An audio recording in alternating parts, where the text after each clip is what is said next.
All right, what is going on, everyone? Welcome back to the Isnf not Sunday night, Saturday night Next Gen Cup Series. Got a good one for here tonight. Kansas Motor Speedway, Tornado Alley. I mean, after this week, we could call it the Hurricane Alley because we're missing a lot of drivers due to the hurricane. We'll get to that in a bit. Right now, you got your point standings on the board. Just 5 races left until the playoffs. Let me recount 1, 2, 3, 4, 5. No, 6. 6 races left counting this from the playoffs, and now it's getting down to that crunch time where, hey, you got to start getting some points. And of course, Bailey, I think he can miss every race from here on out and still make the playoffs. I mean, he's almost 80 points ahead of the next guy behind him. Yeah, he's even with a week like he had last week at Bristol, where he got caught up in a couple early wrecks, he's still way behind. Still way above second place. So he can afford to have some mistakes and some mulligans, if you will, and still maintain P1 in the point standing. So he also leads the league with the most wins this year. So he'll easily make the playoffs with a big cushion as well for playoff points. So looking pretty good for Tristan Bailey this season. Yeah, and speaking of wins, as of right now, 6 races to go, no one below the cut line had to win. So what you're seeing on screen right now, if this was the last race, this would be your playoff grid. Your top 16, Bailey, Hernandez, Nelson, Roberson, Barkley, Chris Van Master still turned P6, solid season for him. Brian Chu, Steven Sear, Joey Mays, Henderson, Delgado struggling with the season, still sitting 11th. Michael Everett, he's having a solid season. Ricketts, Kelly, Posey, and Wyckoff. Those are your top 16. Now, outside looking in, with just 6 to go, you got Weimer, just 3 behind Bob Wyckoff. Justin Lee Pearson, he's missed some races, and he's still right there at that cut line. He's 5 out. We go further on down. Grosso, he's missed a few. He's only 13 out. Hopley, Molguini, who's had some solid races. There's still a lot of guys below the cut line. In 6 races, they put some solid top 10 runs together. They can get themselves in. And if you're one of those cut line drivers, Wyckoff, Posey, Kelly, I would say Ricketts, but he won, or Everett, maybe even Delgado, I would start really stressing. Just go for top 15 runs here. Don't go for it all. Just go for top 15. Get yourself in the playoffs, and then go for it all from there on out. Yeah, you're right. And that entry spot in the P16 there, you mentioned some drivers too that have missed some races, but for one reason or the other, it's due to weather, illness, family emergencies, whatever, and it seems to be striking random drivers in basically a negative way of a lottery, if you will. And so I think it's going to remain that way for a while as far as like the up for grabs. But Bob Wyckoff, coming off of a very solid top 10 finish last week at Bristol, definitely pointed him into the playoff scenario right now. So good on Bob to even be part of that conversation this late into the regular season. So I know Richie having some issues due to the hurricane and all that. And there's a bunch of drivers this week that are driving different cars for various reasons, due to illness or because their internet and power was out for the last 24 hours. And all of a sudden it came on random last minute, and I had already filled their car. So I had to find a different ride for them to sub. So you'll see a lot of that tonight, but it should be a very good race tonight. Let's go over the subs real quick, Bar, on that subject. So, of course, you're doing a little start and park, probably out to wreck and half the field for Bentley. Robert Lincoln for Ricketts. Swervy Gervy out with COVID. Gervy, I hope you feel better. So, Bobby, Mr. Ricky Booby, Bobby Referee filling in for him. Walker in for Roberson. No internet for Roberson. Davey in for Grosso, who was COVID. I think Swervy Gervy and Grosso might have been hanging out. You as well, Grosso, hope you feel better. Austin Cook, he's going to be driving the 7. The Troll himself, Danny Solo, in for Mike Iskandar. Mike Simone, in for Adrian Arenas. Brower, he's coming for Chris Otto, who is out of power. Chris Otto will drive 13th. He gets in here. I am not seeing him in here. Jackson Carr is covering for the 42, who's covering for the 9. And Bentley summon for Mowgli. So before we go to that, all you guys, league members out there, everybody else out there who's in that way of the hurricane, hopefully you guys are safe. Hopefully you guys, hopefully all your family's safe. Hopefully you're getting through it. I know it struck more than just Florida. I know here in North Carolina we had a whole city, Asheville, North Carolina, got completely flooded. And there's some cities in Tennessee, so it's more than just Florida. So everybody out there that was in that wrath of that hurricane, hopefully y'all staying safe. And make sure you're reaching out to proper resources out there for you guys, as there's plenty of resources out there for you guys to dip into for some financial help if you need it. Yeah, let's give a big shout out to Richard Malagani and as well as Shane Posey, both Stuart Haas drivers, drastically affected by the hurricane, right in the path of destruction, and both of them are dealing with a huge mess on their hands. Well, if they're messaging you, that means they're okay, and that's the biggest thing. They're okay. Well, Richie just got power. Not power at his home, but power enough to his cell phone to message me that he's alive and well, Yeah. but that's about it. Yeah, so prayers to everybody, though, that are affected. Yes, this is the tornado alley, but ironically, it's the hurricane path of destruction alley kind of race as well. So it's where two forces of nature collide here at Kansas. And oddly enough, in even Tornado Alley, there's a couple tornadoes that spun up from this hurricane. There was one that touched down in Rocky Mount and took out a whole shopping complex. So, and that was just that's the one I know in North Carolina, but no, it spun up. But anyway, back to the notes. Top 5 favorite. You got Bailey. I don't think you can never put Bailey in there. Mr. Ricky Booby, Bobby Rafferty, Angel Hernandez, Justin Lee Pearson, someone who became runner-up, I think 3 times this season now, looking for his first win. Jackson Carr. You put Austin Cook as your dark horse. I'm going to go Christian Delgado for my dark horse. Delgado is one of those guys I said when the season started, I see him getting a win, and I still feel that. I agree with you, and it is his home track, and I like him for this, but his computer may not like him. He's been having some computer issues.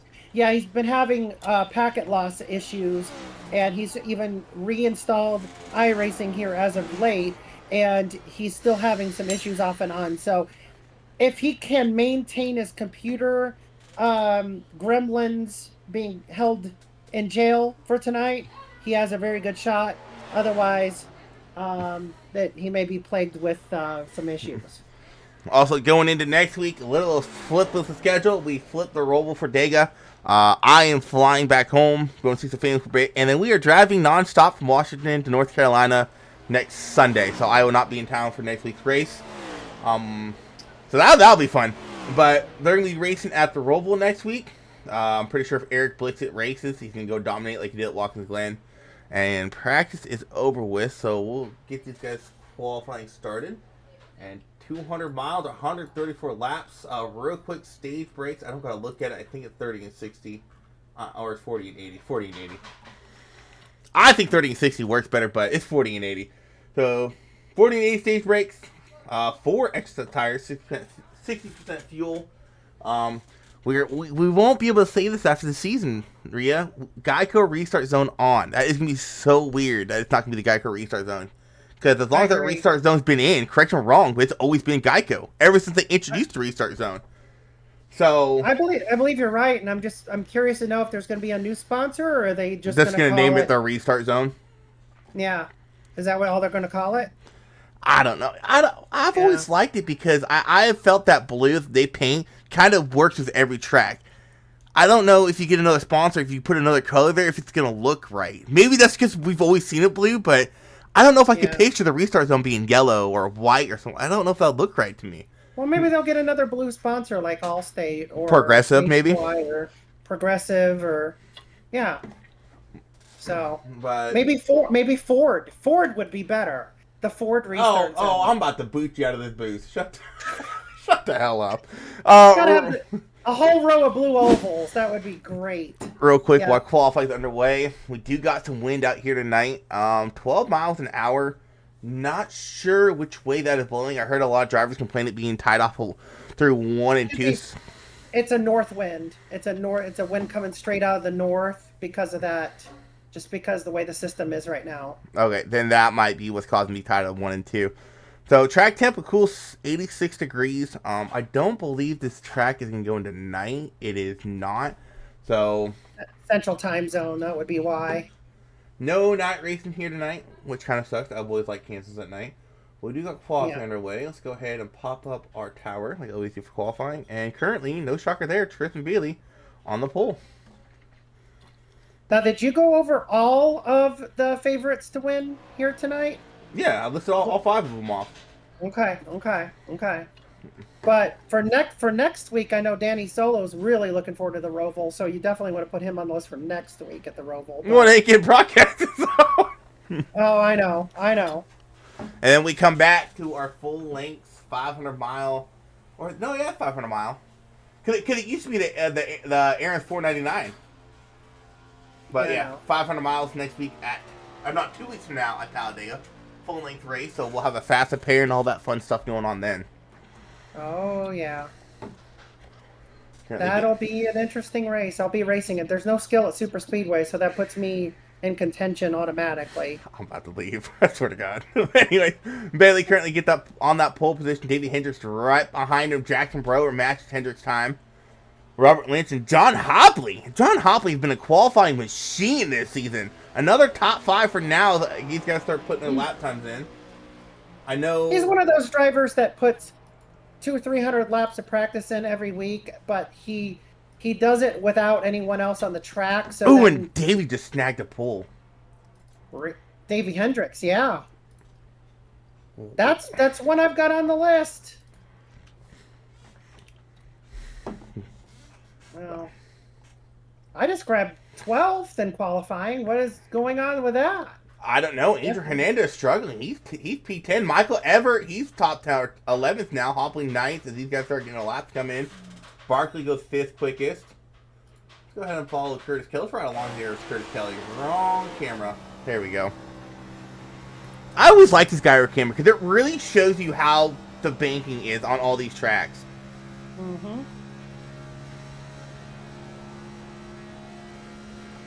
Yeah. So most of the guys out there are running real life wraps tonight. Big shout out to Jack Yeagerman for knocking that 16s wrap out this morning. That car had not been posted on Trading Paints yet, so Jack, being the excellent designer that he is, graphic designer, went ahead and knocked that out for us, so thank you very much. And Curtis Kelly going P8 on the board. Curtis Kelly still has one more lap to go, so he can't better his lap time. Oh, nope. This tag the wall is going to void that lap time. So Davey Hendricks currently sitting on that pole. We go to Joey Mays getting his laps put in. He is currently on his 3rd lap. And I can just tell by the way the guys are driving. I can already see how tight it is running to 3 and 4. It's tight, and it looks like it. Yeah, and a lot of people are getting loose off of 2 as well on the backstretch. I think qualified just then. It did, it looks like. Yep. Alrighty. Oh, man. Stop using the damn Mustang. I can't use my gearbox camera that I want to use. So, I'll start off with the grid if you want. I've got Davey Hendricks, of course, with the pole tonight, filling in for Josh Grosso. We've got Tristan Bailey starting in P2 on his outside. Justin Barkley in the 2 machine starts P3. Jackson Brewer in the 16 car tonight. He starts P4. Robert Lynch Jr. covering for Ricketts tonight in the 9 car starts P5. Austin Cook in the 7 machine. We got Angel Hernandez and starting P7 and Curtis Kelly P8. Rosa Laszlo from Budapest, Hungary starts 9th with a good qualifying effort, and to his outside, Joey Mains. Brian Chu starts P11, and John Hopley from Canada starts 12th. We have, if you'd like to go to the next there, Isaac. He's on the dang grid. You're on P12. Going on to row 7, you got Delgado. Courtney Nelson, kind of surprised to see him back here. He's been pretty solid in qualifying. He'll be starting 14th. Mike Simone and Jack Yeagerman are painter, starting in row 16. not row 16, P16. I don't think we have 16 rows. Row 9, Michael Everett, Jared McCauley, Jeff Weimer, and boss like yourself, Rhea Ferris. Kristen Smith, Chris Walker's row Chris is in row 11. Matt Metler, Steven Sear, row 12. Larry Fairman, Craig Hawkins, row 13. Row 14, Danny Solo and Bobby Rafferty. Row 15, Justin Lee Pearson, Tyler Bentley. Tim Henderson, Jackson Carr, row 16. Row 17, Shane Griffin, Chris Van Mastrit, Bob Wyckoff, and James Hislop run out your field.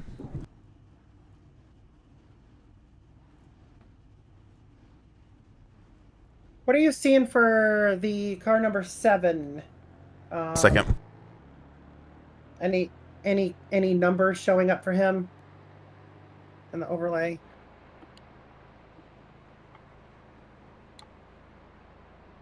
Game bridge. Yeah, but I'm sorry, I'm in the overlay as far as the fonts go. Oh. No, so it's all weird. It's all weird. It doesn't even have his picture, which is weird. Usually you at least have a picture on there. Okay. That's all good. So it does have a number 7 though showing up? Uh-huh. Okay. Alright. That's fine. It's just the iRacing 7. Yeah. It's fine. Front row Toyota's going to be starting this field off.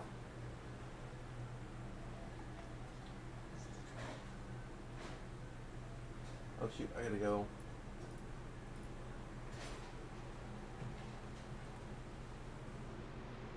All right, guys. 1, 2, 3, and we're ready to set sail here at Kansas. Davey Hendricks is going to lead the way. 2 Toyotas up front. Sad but true here at Kansas. Green flag waving. And we already have a spin. The 2 Spire cars, 77 and 71, had some wheel spin on that start. One went to the inside, one went to the outside. Looks like damage for sure for Jack Yeagerman in the 77.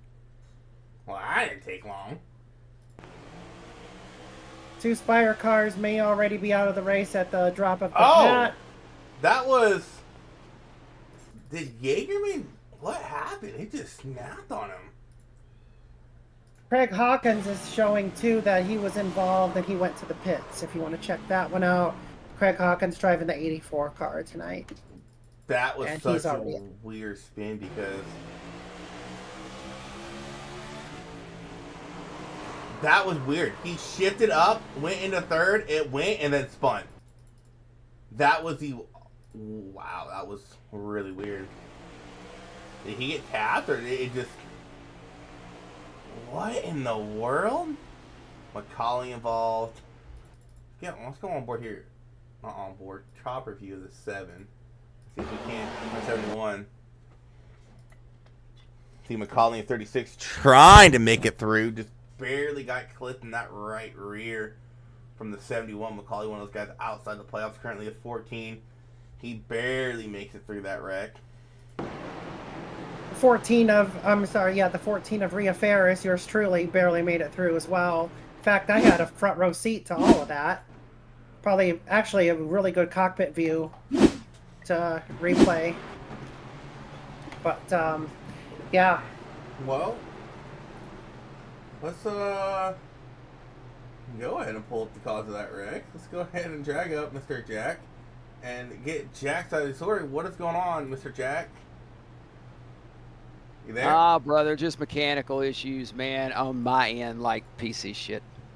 Hey, language. Yeah, I was wondering what happened there. Sorry, my bad. Oopsies. He's in the military. He's in the military, Isaac. You should remind people, hey, you're on the air. I'm just like, yeah, you know. But I was wondering what happened there because you were you shifted in third, and you actually got the RPM again, and it just snapped you. I didn't know if there's like a horrendous net code or what, but that was weird to watch. I've just got to recalibrate the shifter. This has happened on occasion. And it just is what it is. There's been I've had a lot of changes with the system, and then we had the storm come through yesterday, so I'm a little bit off my game anyway, brother. Well, man, fortunately, damage doesn't look too bad, and you're trying to figure stuff out. You maybe get back out there, get back on the lead lap, and get some points here tonight. We'll see what happens. We'll see what happens. All right, man. Good luck. Thanks, man. Yeah, to take a quick glance at the point standings real quick. If I'm not mistaken. Oh, we did. I thought we looked at those. No, I'm looking at it as in Jagerman. He is out of the playoffs right now. He's 22 out, so that is not going to help his case at all. If he can't get back out there and get back at least on the lead lap, get some lap back. He's currently 2 down. Plus side for Jagerman is, I believe he's the only car a lap down. It looks like everybody else is still on the lead lap for the most part. So Michael Everhart and then Craig Hawkins left the session. Yeah, James Hislop, did he even take the green, or is he having PC issues? Okay. So he may be on the lead, he might be out on track, but that car is so damaged on the right front that it is going to be an absolute pain for him to stay competitive to where he can try to battle Jack for that lucky dog.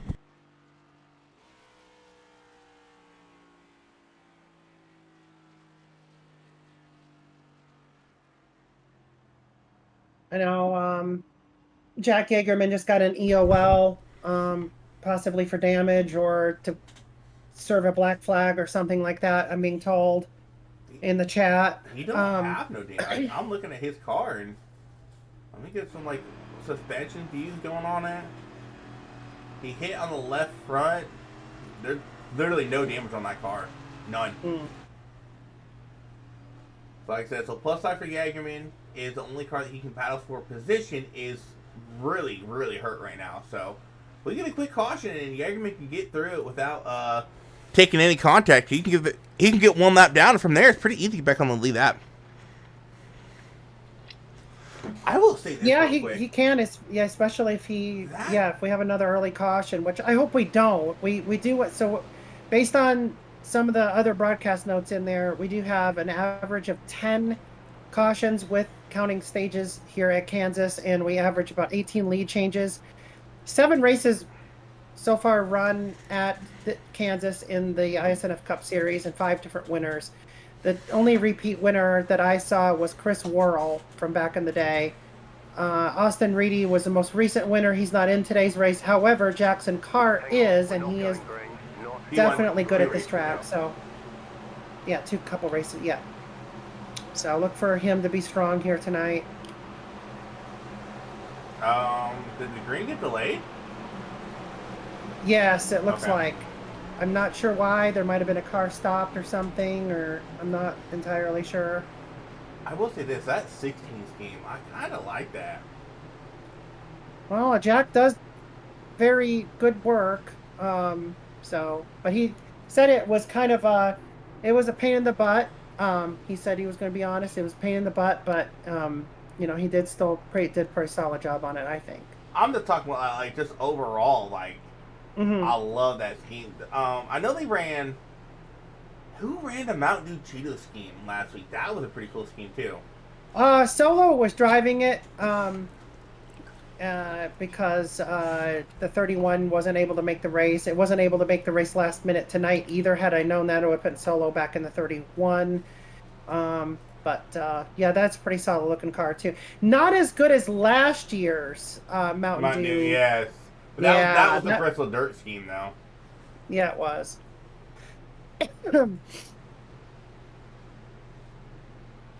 But as far as schemes out here, this is definitely a biased point of view, but the Worth scheme is always my favorite. That's my favorite Ryan Blaney scheme, and that's one of my overall favorite paint schemes of the entire 24 season. So, but there are some really nice ones out here tonight. Green flag back out in the air. Surprisingly, not a lot of people came down pit lane for some fuel there. Must be able to make it on fuel. For back, Austin Cook looking to go around the outside of the 16 of Jackson Brower. 3 wide with behind him. That's Lynch, Hernandez, and Kelly going 3 wide. Lynch falling like a rock. He's still 3 wide. And here comes Rosa to the inside. Almost contact. Robert Lynch is just dropping like a rock. He has been 3 wide with the green flag, and he is still falling back. It's now the 12 Delgado goes to the inside. Yeah, Delgado definitely has a very, very fast car. Again, his computer gremlins hopefully are sitting in jail, locked away, throwing away the key. and he's able to survive tonight and get a good finish. As Lynch is finally able to catch his breath, and he was stuck in that rabbit hole for a whole lap. He dropped all the way back to P11 from restarting somewhere near the top 5. Now that Richard Childress Racing's number 8 car, they may have actually finally found the issue with that ignition system. After all, they may actually get that car pushed out on the track in time to make race speed. Oh, so they're Pearson pushing it out there off of the road. Going a lap down. What in the world happened to Pearson's? He had a black flag. Oh no. He got wrecked into the pits. I cleared his black flag, and then somehow Steven Sear... Oh, we have a wreck on the stretch, and a car went upside down. It was the 6 of Rosa Laszlo. Oh, Rosa is in and the somehow, wall hard. somehow the 99 literally just went up in the air and landed on my car just now, too. So I'm not sure what happened there, but the 99 literally fell out of the sky and onto my car. What the heck happened there? I don't know if Delgado just misjudged that, or did Rosa come up? No, Delgado misjudged that. He's gotten that right rear of the 6, put him hard in the wall. He gets into 43. He said the 99 is upside down. Oh, yeah, he fell out of. He's pulling the Tony Trapazzo here, but he's pulling some X game moves. We're grinding the wall like a skateboard, just riding along that wall, and he ends up upside down. But yeah, but I literally. Did he fall out of the sky and land on my car, or like what all went down there? So the 4 went low, came up and hit you into the 54. No, he was riding the wall. No, I'm in the 14. I know, but he was never. He never flipped over you. He was riding the wall. Oh. I know. I touched the 6 for a little bit. Down on, because I was trying to dodge the wreck, the car that was upside down or something.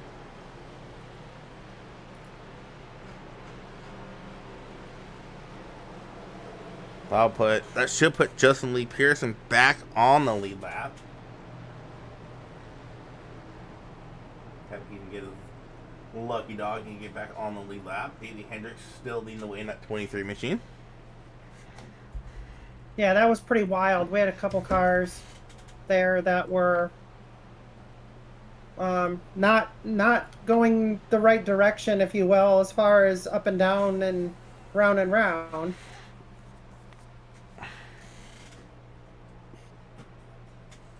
And unfortunately, I'm not seeing the 99 or the 6 in the chat to get some sort of interview on what happened there. Was Macaulay backed out? Was Macaulay involved, though? Not in that wreck, no. He was involved in the first one.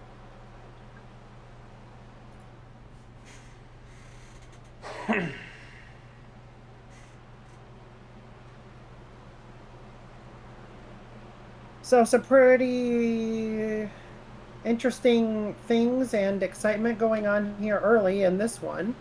Took out a few cars already. Did the damage to the 99 get pretty severe, or the 6 as well? Those are the 2 cars that caught air. Because in my windshield, the 6 car was airborne, and then came back down, and then he went to the inside, and then he got loose on the inside. I made contact with him.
So Davey Hendricks will take the restart again. We'll re-rack them and stack them.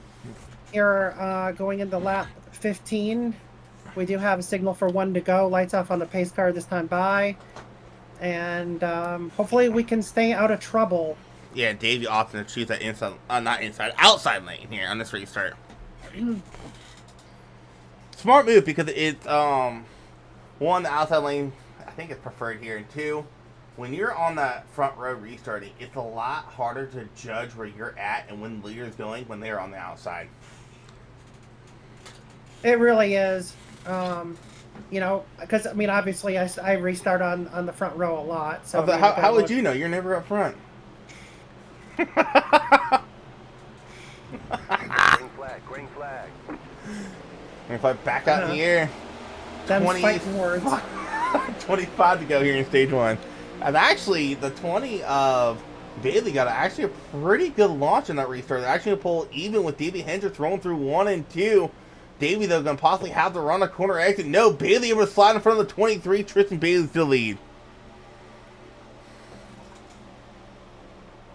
I think Tristan Bailey's led a lap at just about every single event that we've had so far this season. Maybe not the Glen. We go a bit further back. You got Curtis Kelly duking it out with the 16. Here comes Joey Maines looking to make it 3 wide. Going down the front stretch into turn 1. Right to the inside of Curtis Kelly. No, not quite. Curtis Kelly has the advantage. Joey Maines able to get a run off of turn 2. Pulls even with Curtis. Here comes the 7 Austin Cook. 3 wide down the backstretch. That 7 car looking to have a really good run tonight because it needs car owner points like there's no tomorrow. That car has been through a series of different drivers looking for a full-time candidate to run that 7 car for the rest of the season. If you or you know someone who wants to run in a realistic setting for NASCAR replicas, look no further than Isnf. Go to isnfleague.com, sign up today, and we'll get you a seat in that 7 car. Looks like James Hissel finally up there on track, 10 laps down, but meantime Joey Maines making his way through the field. Joey, one of the few guys I've seen been able to make that low line work in 1 and 2. Now he's looking to the inside of the 16 of Jackson Brower. He goes all the way down to the grass through the trial. Well, you're allowed to do that here at Kansas. No double line rule. Jackson gets a little bit tight in 1 and 2. Checks up Curtis Kelly a bit. Now Curtis Kelly going to shoot the middle. Here comes the 7 though. Door banging him off the turn 2. The 16 gets spun to the inside. Jackson goes. Caution's going to fly. The 7 spinning around. Back up into the track. And the 10 and 34 involved. Well, it's the 17. Pretty crazy stuff. That was a wild wreck, especially with the 7 that did hold his brakes. He did slide back up on the track, unfortunately. So yeah, and that all started really. That started back here, rolling through 1 and 2. The 16 of Jackson Brower, he gets really tight. It gives Curtis the ability to shoot the middle here, but the 7 didn't know he was there. They door bang, gets the 15 of Kelly loose a little bit, and around the 16, Jackson goes. Hard impact to that outside wall, or inside wall, I should say. And you see the mayhem happening further forward as we'll ride along here with the 7. And like Rhea said, he held his brakes. It's just you're carrying so much speed. He's going 160 right now, and he's locking him down. He has the brakes fully locked down, able to get around him, but the 10 just barely nicks the 7 in the 34. And it was a broadcaster's curse because I said the 7 looking to get some good car owner points to come in through a series of drivers. And yeah, and I think out of the 16 I think he's 7, actually okay though, because it shows that Austin Cook is not in the pits yet and he's still rolling. he's in the pits now. Austin Cook definitely got the worst end of that deal. 16 of Brower, he's looking rough, but the 7 is definitely looking a lot more rough on that front end, and I believe Cook might have some toe damage on that car. I almost said truck, so I was just racing trucks earlier.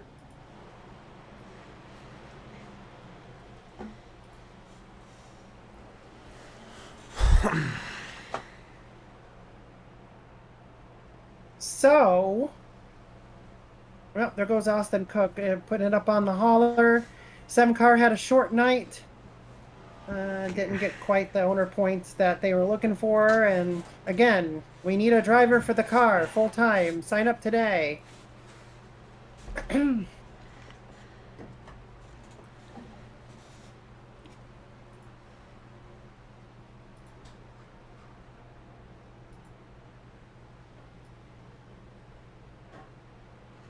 What the heck?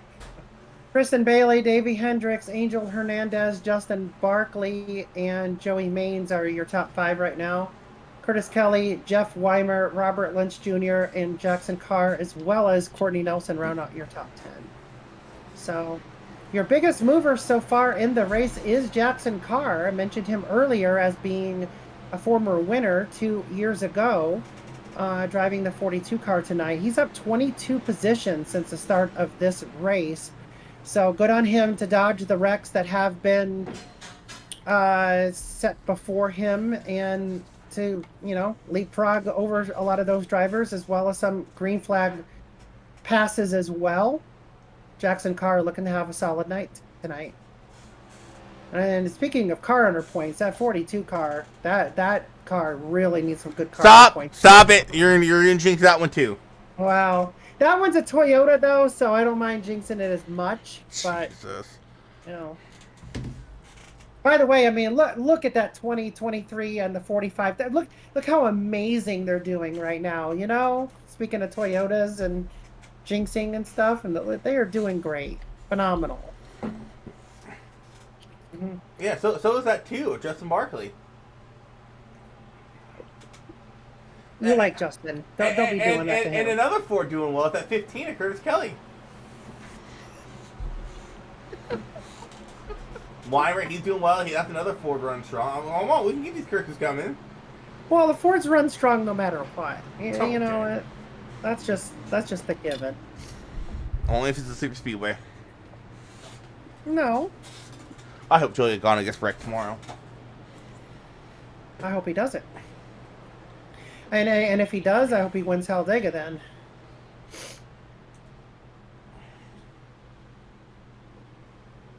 No, I think Talladega's going to be won by a non-playoff driver.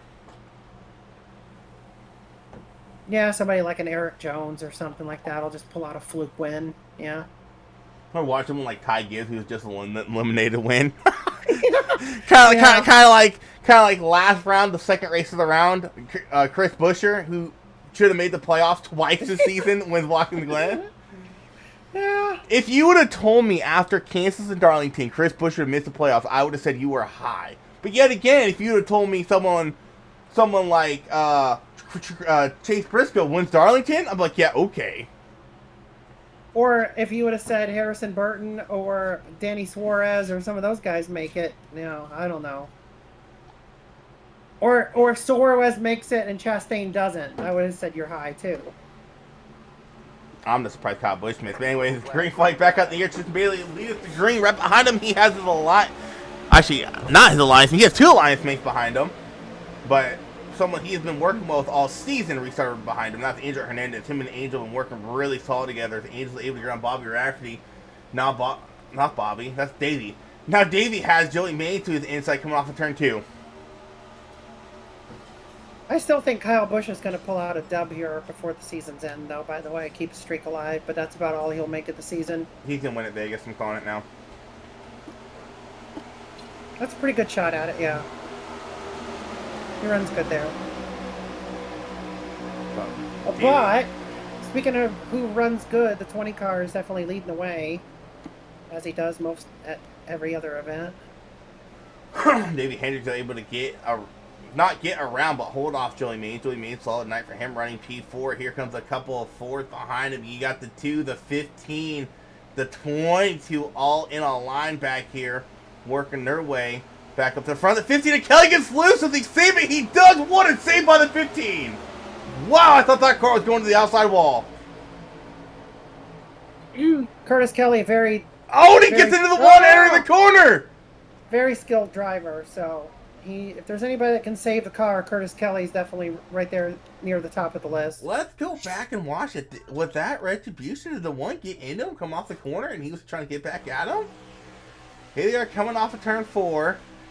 Oh, those neck kill. Curtis Kelly does a phenomenal job saving that car, but then we'll keep watching Curtis here. It looks like he went and repaid the favor, sent the receipt to the one as he just sends it in there, gets to the back of the one, and Curtis Kelly, man, the first rule of stock car racing, learn how to wreck without wrecking yourself, as he definitely gets the short end of the stick there. I want to actually go back and go on board here with Curtis when he saved that car. Watch the steering wheel here. There's the bump. Oh, what a save that was.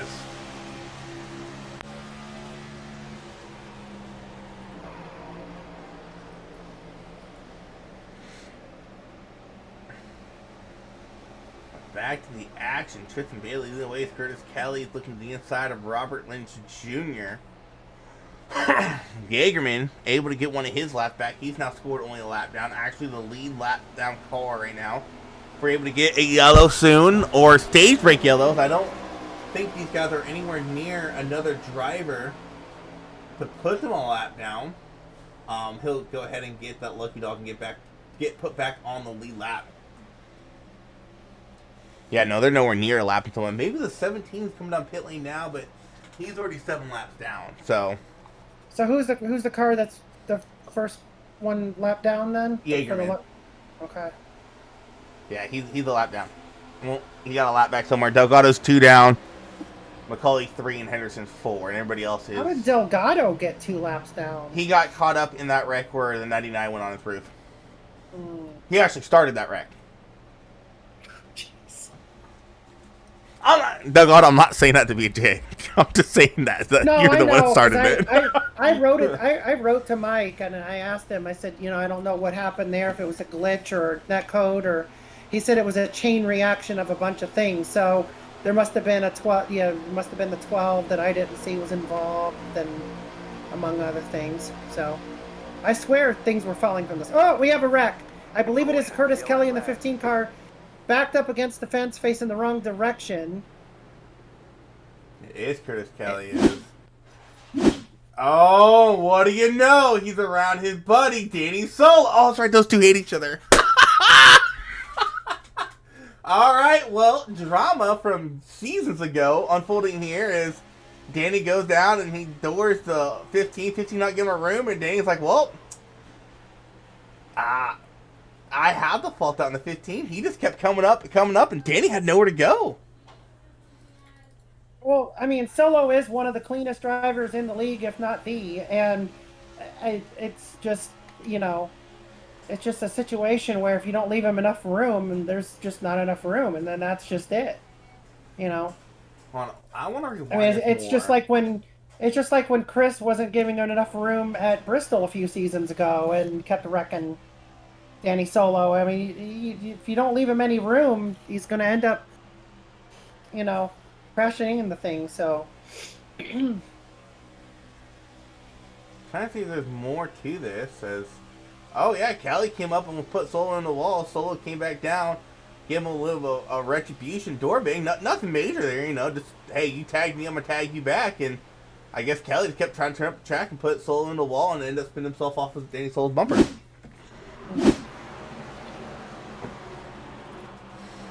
I don't see a lot of damage on that one at all. Oh, he nice little sprint. All right, so we got a free pass situation. So is it the 77? It is. It the is. 77. Yep. So, but this is great news for Delgado. We're gonna have about a 5-lap shootout. When we go green, we're going to have a yellow in 5 laps, and that yellow will be staged, whether it be a yellow right away or a yellow 5 laps when we go green. Let's just hope the 12 isn't involved in it, and if he can stay out of trouble and just keep his nose clean, he will get the waiver on. Yeah. Yep, and he'll get put 1 lap down. Now, what I am surprised is Delgado is not going to pit right now to fix the damage he has. And where is my damn retrace camera? There it is.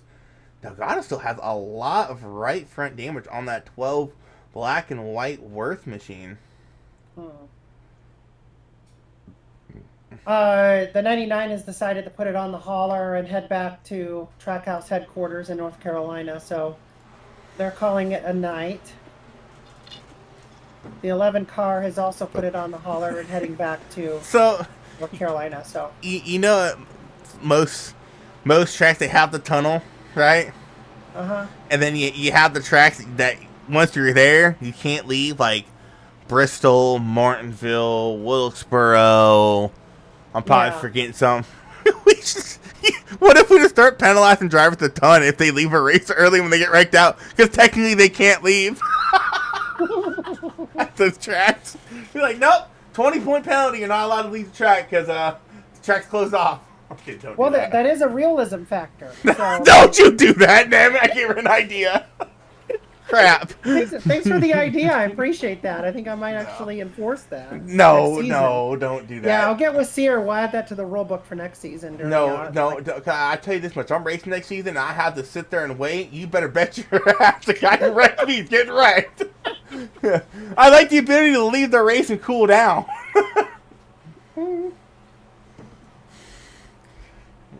Hey, you know what? As long as you don't start penalizing people for retribution, you know, like how Stenhouse got fined for sucking Kyle Busch when he deserved it. Mm-hmm. I heard Ricky's daddy able to go back to the track. I did see that was overturned this week. Oh, wow. Mm-hmm. I guess they lifted his suspension. Because if I remember correctly, I think it was an indefinite suspension, but I believe I saw something that they lifted it this last week.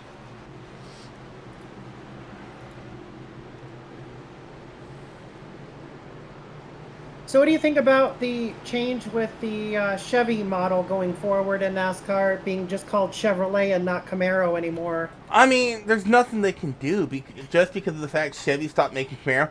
I am actually kind of surprised because I had seen a lot of rumors swirling about Cadillac being the car next season. And when they started releasing paints on the Chevy scheme, I was like, oh, they're just going to keep it. But I don't see the big issue because when I watch racing, or when I'm iRacing, I don't be like, oh, I'm racing the Camaro, I'm racing the Mustang, I'm racing the Camry. I'm like, I'm racing the Toyota, Ford, or Chevy. I don't ever call it the sub name. Right. I always say the main manufacturer. Like for example, you're like, hey, can anyone sell for a Ford? Not, can anyone sell for a Mustang? Right. So I don't see it being a big issue. I really don't. There's some people blown out of water, and I'm like, I don't ever call it the Camaro. I call it the Chevy. The Chevys are running well. When you hear the broadcasters talk, they're like, hey, look at the Fords working together, not look at the Dark Horse Mustangs working together. They don't say that. So. Yeah, I mean, they only do for, like, PR. And, yeah. You know, that we had a fast Camry tonight or a fast Camaro, da-da-da-da. Mm-hmm. Yeah, so. Yeah, like for example, if Alex Bowman does good, well, we had a good Ally Chevy Camaro tonight and stuff like that, yeah. But that's really about the only time you're going to hear about that in the, yeah. We're going to fly back out in the air. And how about the 4 of the Bentley? I haven't really seen him much tonight. I know he's caught up in a wreck earlier on, I believe. Yeah, I'm kind of surprised by that. I mean, I expect a little bit more out of him. I'm just, yeah. I mean, he's running 5th. I'm not seeing him around. Because he's up front. No, Tyler Bentley. He's running 5th. Oh. Or 6th, I should say. He's battling 5th with Barkley right now. Joey Main's getting a little bit tight. Rolling through 1 and 2. Tags the wall. Doesn't lose any momentum, though. Keeps it going straight. As Bentley, he's really trying to get that pass completely inside. And that's not an easy task to do here at Kansas in these next gens. Curtis Kelly and Danny Solo both are pitting this time by. Interestingly enough. Wonder if they got a penalty. Oh, Danny almost got caught speeding there. I think it's just it would have to be just driving. This is actually, no, Danny's actually pitting. What? Very interesting call there for Danny. Probably going to flip the stages, but he's going to go a lap down. He's going to go a lap down, and if you're Delgado, it's not what you want to see. It's it's a whole penalty. Really? Well, let's go back and watch it restart. I don't know why Danny was penalized. He was the last car on track. So I am not sure what he was penalized for. He's still in pit lane. Whatever he was penalized for was a long penalty as... Huh. Back to the racing, coming to 1 to go here in stage 1. Tristan Bailey leading the way. Andrew Hernandez P2. I don't see these guys duking it out too hard here to end the first stage. Your 10th place battle, though, will be back here with Robert Lynch. This is getting spicy. There's 1, 2, 3, 4, 5, 6 cars you can put under a blanket right now. Here comes the 3 of Courtney Nelson trying to go to 9 for 10th. Justin Lee Pearson can put 3 wide contacts made. They keep it going straight. Justin Lee Pearson goes up and tags his teammate to 9. Last lap in stage 2 or stage 1 here. Who's going to get it? 24 is going to have a runoff corner exit, and Pearson's able to get P10. Yellow's going to fly. What a battle that was for that 24 machine to get into 10th place and get himself a bonus point. Your stage point winners: Bailey, Hernandez, Hendricks, Joey Maines, Carr, Barkley, Bentley, and Chris Smith, Weimer, and Justin Lee Pearson. Those are your stage point awardees here for stage 1. And the 24 at Pearson, he had to fight his butt off for that 1 point. But hey, when you're just 5 out of the playoffs, every little point matters. Yes, it does, and you never know when that point's going to matter. Going into the playoffs and the bigger picture, Rosa Laszlo calling it quits here early as well. He put it up on the hauler, heading back to North Carolina early as well. And did the 6 car have that much damage on it? Oh, he went nose first when he got spun by Delgado. So, but Tristan Bailey getting his 8th stage win of the season. Bailey's gonna have so many damn points. He could literally not show up to the first race of the playoff and still make it. Right. But Rosa, he's having the opposite of a season that he did last year. He sadly he had a really good season going, and then all of a sudden this season is just not doing anything. Yeah, and it's almost like him and Chris swapped, like, performance-wise. Rosa's running well. Now Chris, 6 races to go. Counting this race, he's sitting 6th in points, and it's to the point where Chris Van Matrick, he can take a DNF or 2 and still make the playoff, which is a big change from really any other season, as every other season he has been racing.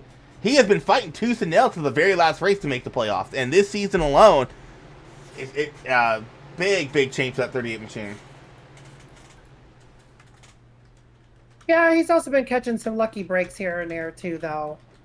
Just avoiding some wrecks. I don't think it's really skill related. I think it's more, a lot of luck on his side there, and but Matt Metler in the 34 car has now put it up on the hauler. He's heading back home to Florida. So there's another one who bites the dust for one reason or t'other. I don't know if Chris is trying to lead a lap. If he was, you kind of screwed him over there. But he drove through pit lane, and then he came back down, and I don't know if I agree with that move, just because that's how you get caught up in wrecks, What's that saying? You run back here with the squirrels enough? I mean, you know what happens. Mm-hmm. Why the hell aren't you pitting, though? I have too much gas, though. Oh, God. Hold on a second. Let me type in there. Remove from race. Why, you want John Hopley to lead? I mean, that's kind of pick your poison thing.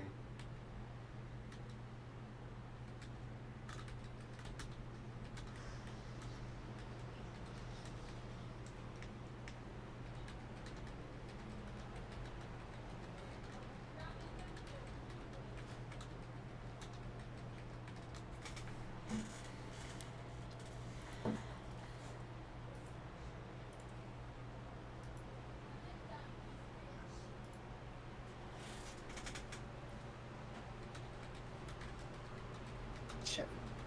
Why is this thing not working?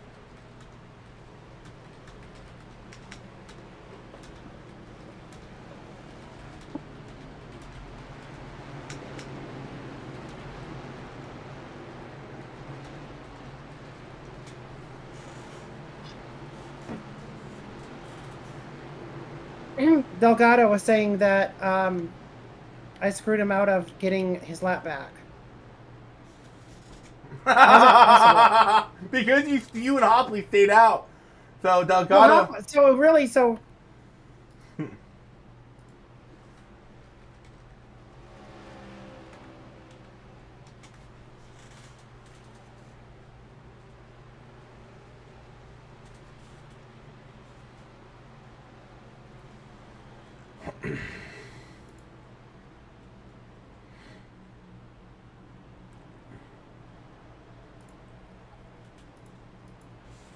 So Chris Van Maastricht right now is shocked and falling off his chair because Joey Baines just complimented him and said that he's intelligent.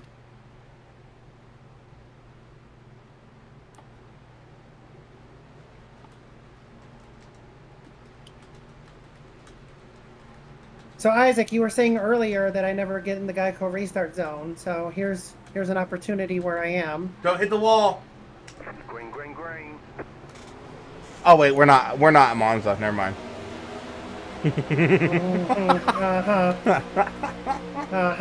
And Hopley did not get a good launch there at all. Gonna check the inside lineup. They're 3 wide. The 42 is shooting the middle. Jackson Carr trying to get to the lead, but Joey Maines and Rafferty or Hendricks gets a good run going down the backstretch. Still 3 wide entering turn 3.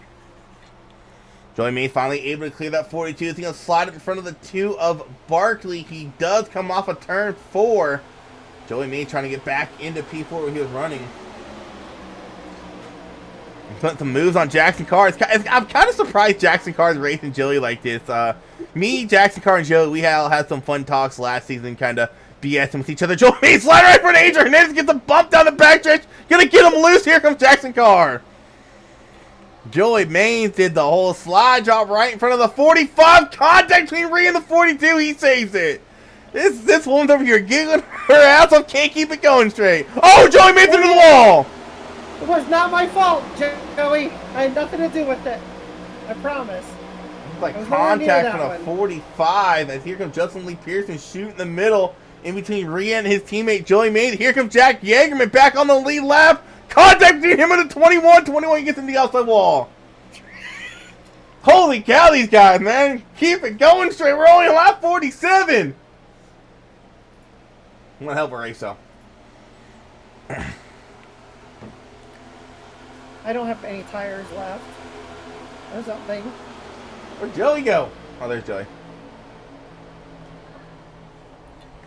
Joey Maines trying to get back, trying to get around the 4 of Bentley and the 51 of Hopley. Hopley doing a pretty good job holding his ground as of right now. We started that front row with Rhea on older tires, and he's still sitting 7th. But the 4 of Bentley going to get around in here. They come off of turn 4. Tristan Bailey, though, is your leader right now, but he has Davey Hendricks breathing down his neck right now.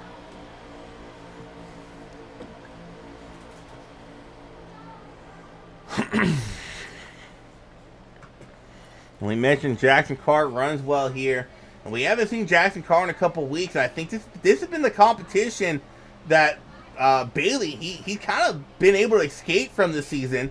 Hasn't had none. Well, now you got 2 fast contenders charging quick, trying to get battling for the lead. Carr's a little bit further back, but Davey Hendricks is all over that back bumper, that 20 machine.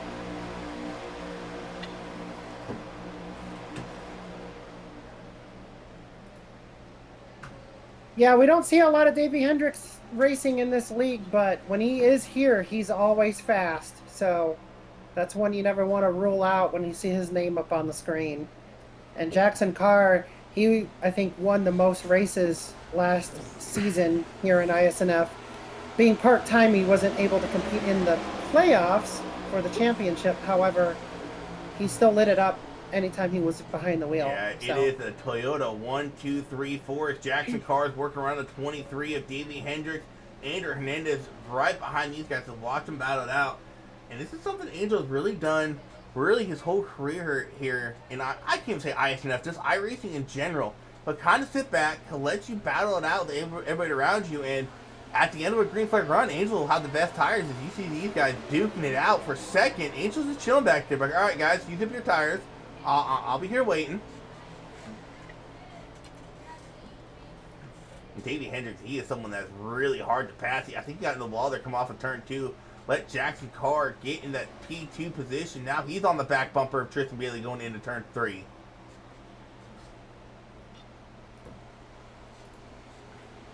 Almost contact there between the two. Jackson Carr got a little tight coming off of turn 4. We've still got 27 to go here in stage 2. 14 is slow on track. Or did you run out of fuel? I did. Jesus Christ, Rhea. Yeah, but I'm almost back to my pit, so it's kind of irrelevant. Well, while I was trying to figure out what the heck's going on with the 14, something happened back here between the 42 and the 20. Let's go see what happened here. You see Jackson Carr on that low line. He just drifts up, gets into the 20. 20 getting loose. What a save by Tristan Bailey. And you see him scattering like ants behind him. Andrew Hernandez able to get around them both. We'll go back to the live shot. Angel is going to be in the lead. Not Tristan Bailey. Jackson Carr starting to fall back a little bit. Davey Hendrick gives him a little bit of a push going down that backstretch into turn 3.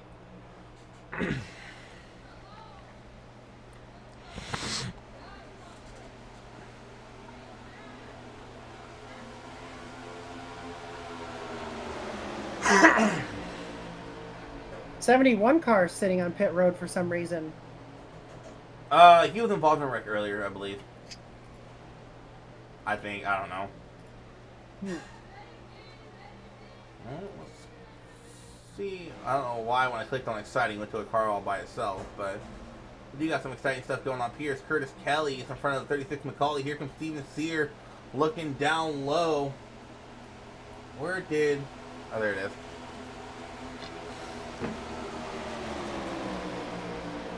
We got a duking it out here back around P17. Danny Solo, your first car a lap down, but he is 2 laps down. Still got 26 to go here in stage 2. Or 24 to go. Sorry, Chisholm wasn't let me math there for a second.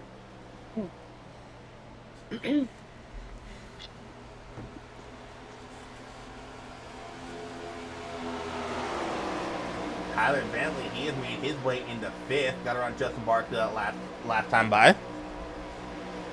So not much tire wear or fall off here as I expected. So I stayed out the longest of any driver. And so that was my first time pitting. And it was, all the way to lap 76 or something.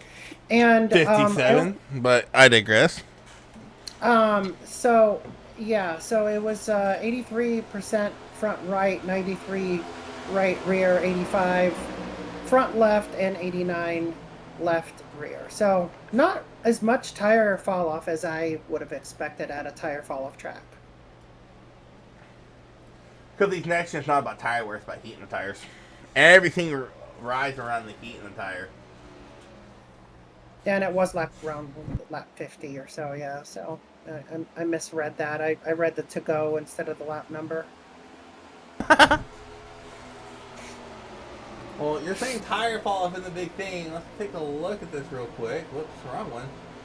Let's go to top 5 for a second. Let's go best time for these guys in top 5. Andrew Hernandez, 30.7. Bailey, 30.6. So about 30.6, about 30.7 to 30.9 for everyone's best times at. Last time by, they're running a 31.5. So there is a lot of tire fall off. And these guys are down almost a second. And they're only 20-something laps into this green flag run. Yeah, and your green flag fuel mileage is your pit window is somewhere between 37 and 40, depending on how hard you're running. By the way, so you do have to count for the lap or two around with the pace car before you can pit. However, so if you push it right up against that 40 mark, you may be running out of fuel on that. So my experience, and I've been running in this league forever, in these next gens, that second stage, if the stages are 40 and 80, that second stage is very doable. Just because of the fact this caution comes out on lap 40. You don't go green flag race until lap 43, lap 44. Mm-hmm. So that second stage is very doable. Now that first stage was always a fuel saving stage if it stayed green. Always. Second stage, it'll just go all out. Yeah. So I don't see anyone being short on fuel except for Hopley. Hopley is the only guy on the lead lap that would need to come down pit lane and put fuel in the car. But if he catches a caution, it's still not going to help him much because he doesn't have a lot of speed in the car. It's underfunded, so... Well, you said the word caution, and I thought we were about to get one. The 4 sent in really deep into turn 1 last time by. Almost got to that left rear of the 23 Davey Hendricks. Anytime the 42 of Jackson Carr still trying to go around Tristan Bailey. Gets tight, going to lose 2 positions at the 4 and 23 split them. Possibly Frankie Muniz driving that car with 42 in the middle. With that 4 Bentley, he has been working on Davey Hendricks for a couple laps now. He just can't get around him now. He's about to lose a position to Jackson Carr, who had just passed about a half a lap ago.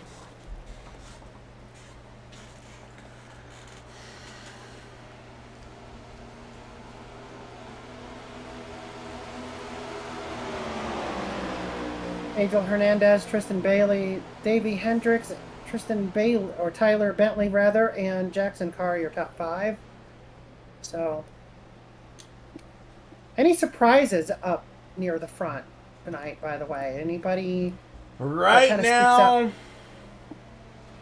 I think the biggest surprise isn't someone near the front. It's someone who isn't, and that's Courtney Nelson running P12. Yeah, he hasn't really shown a lot of muscle tonight in the 3 car, yeah. I think that's the biggest surprise. I mean, your top 10 is kind of as expected. People you would expect to run in the top 10.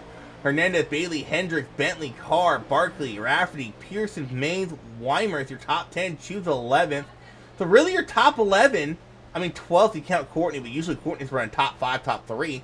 Your top 12 is kind of as expected coming into this race, pending no big wrecks or anything like that. So far this race is kind of shaking out how you think it would shape out if no one gets involved in the big wreck.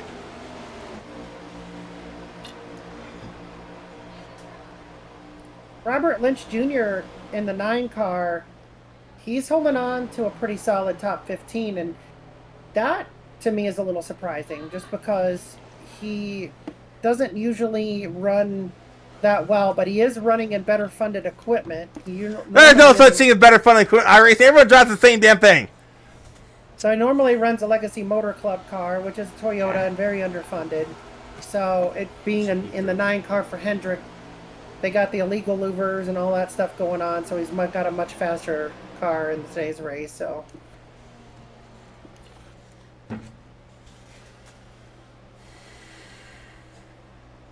Andrew Hernandez, so starting to get a little bit gap built on his alliance mate, the 20 of Carr.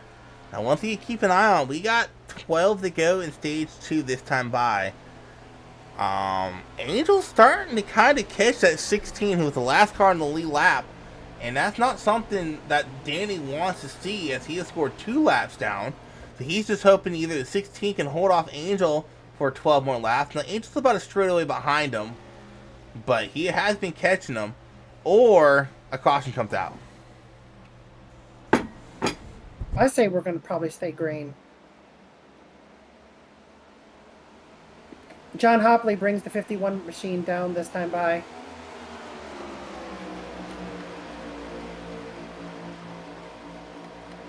So 51 machine needing fuel.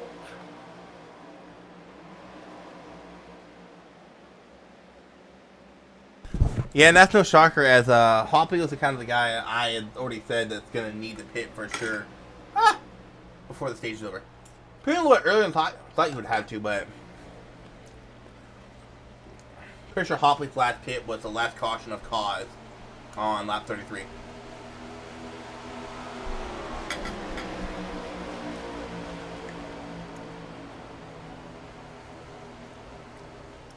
Angel's really kind of starting to catch Jackson too.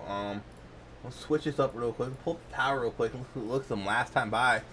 You see the... Oh no! Wow. He's 21st. So we'll have to wait for it to go. Angel Hernandez running a 32.14 last time by. Brower ran a 32.77. So Angel's slowly catching that 16 machine of Jackson Brower.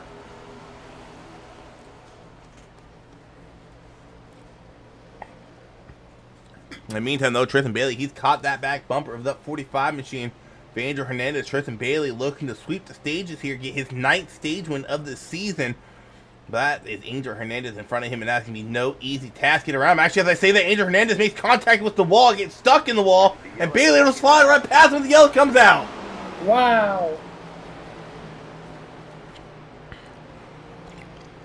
Looks like Chris Van Master involved in it. I see him stopped on track.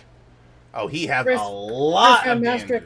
Chris Van Maastricht is alleging that Curtis Kelly wrecked him. So let's go back and watch a replay on the 38. Because okay, we'll watch it. So Chris comes up, coming up, and he puts Curtis Kelly into the wall. And then then he comes up and tries to wreck the 15 and wrecks himself.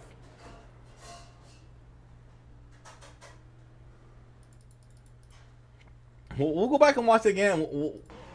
I don't know what you guys are seeing back home, but Chris gets tight, gets into Curtis, puts Curtis into the wall, which spins Chris, and then Chris makes a sharp right to try to wreck Curtis and wrecks himself. wow. So I'll leave my comments till I get to the I can't say that channel thing, but the bad word channel. That's all I can say. I'm not allowed to say the word. Oh. Yeah. Oh Like- the Superwoman Fest. Yeah. I'm about to put it in there now.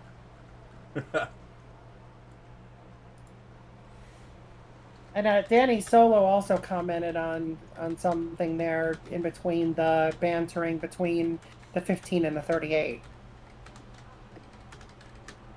He actually lucked out because he's a lucky dog now. Who? Danny. Oh.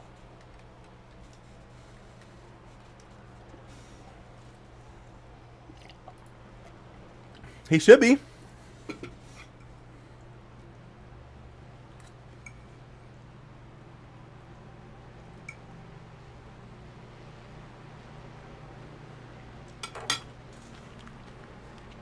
No, you're pitting. What the heck?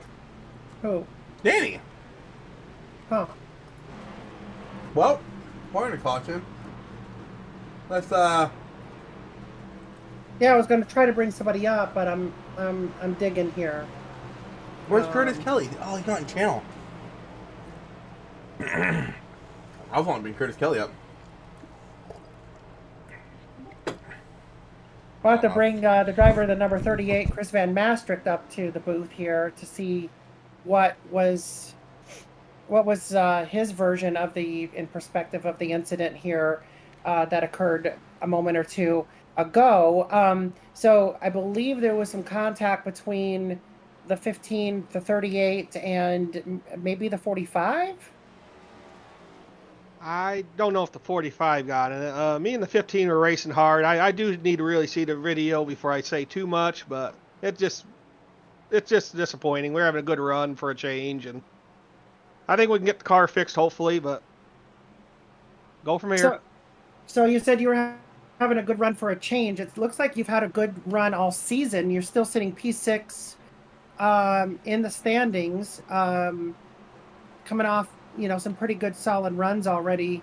You and Rosa seem to have done a swap as far as luck and finishes so far this season. So this may be just the one race that isn't going to be a good solid one. So maybe I've had some good finishes. Just during the race, I don't usually get a good run. Near the end, I can usually get there, but nice to be fast during the middle of the race for a change. Yeah. So what's the game plan now? Are you a lap down, or did you manage to stay on the lead lap? I'm on the lead lap. I have some wheel damage. I have 4 minutes of damage, though. Of I'm optional? going to need a few of optional, yes. No required. Okay. So we're going to need some cautions. All right. Well, best of luck to you. I hope you get out there and get that car fixed and head in the right direction get a solid finish here, so you maintain a good, solid point standings position here coming into next week at the Roval. All right, thank you. Yep. Chris Van Master, driver 38 Machine, sponsored by, what is it? Something. Generator. Yeah, that's right. So, not wanting to comment too much as far as assigned blame on the air, but He caused it. 100%. Green flag, green flag. All right. 4 lap sprint. 4 lap sprint to the end stage 2. Some guys pitted, some guys opted to stay out. These guys who did pit can make their way to the front as Bailey, once again, getting a solid start. But here comes the 2 of Barkley in the 45. Shot to the 20 from Barkley. Down the backstretch into turn 3.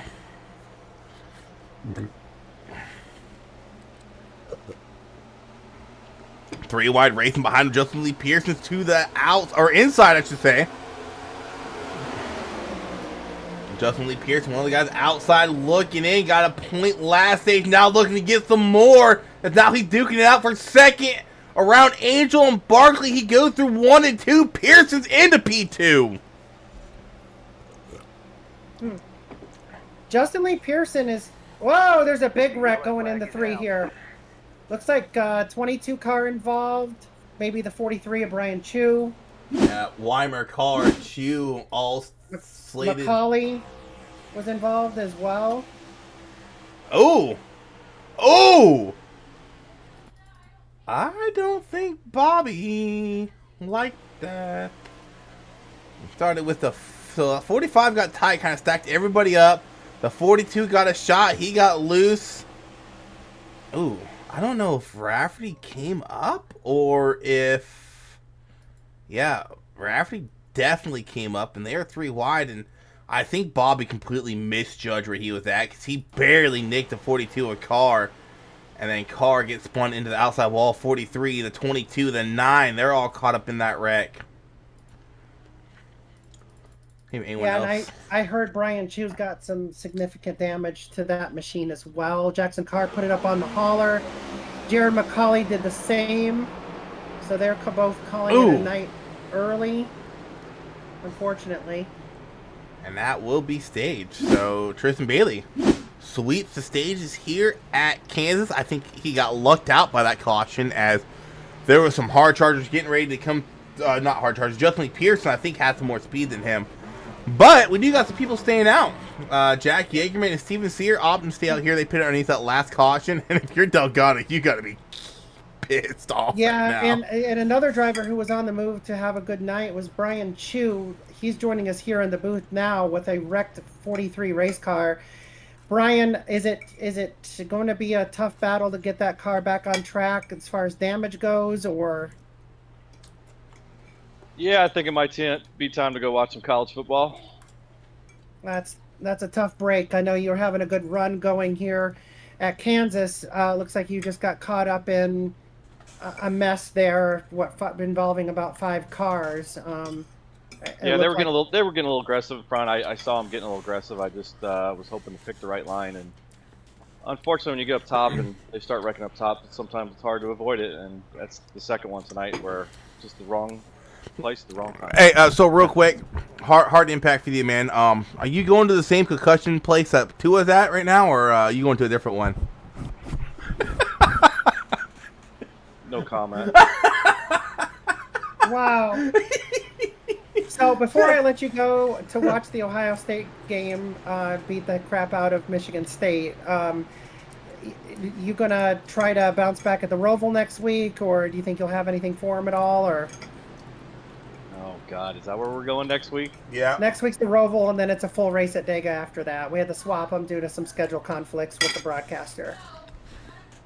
Yeah, I don't know. Well, I'm not too good at the Roval, so I'll just just hang in the back, see if I can get through some of the wrecks. And You're not good on any road course. Yeah, it's hard to grab my beer when you're turning right and left all the time,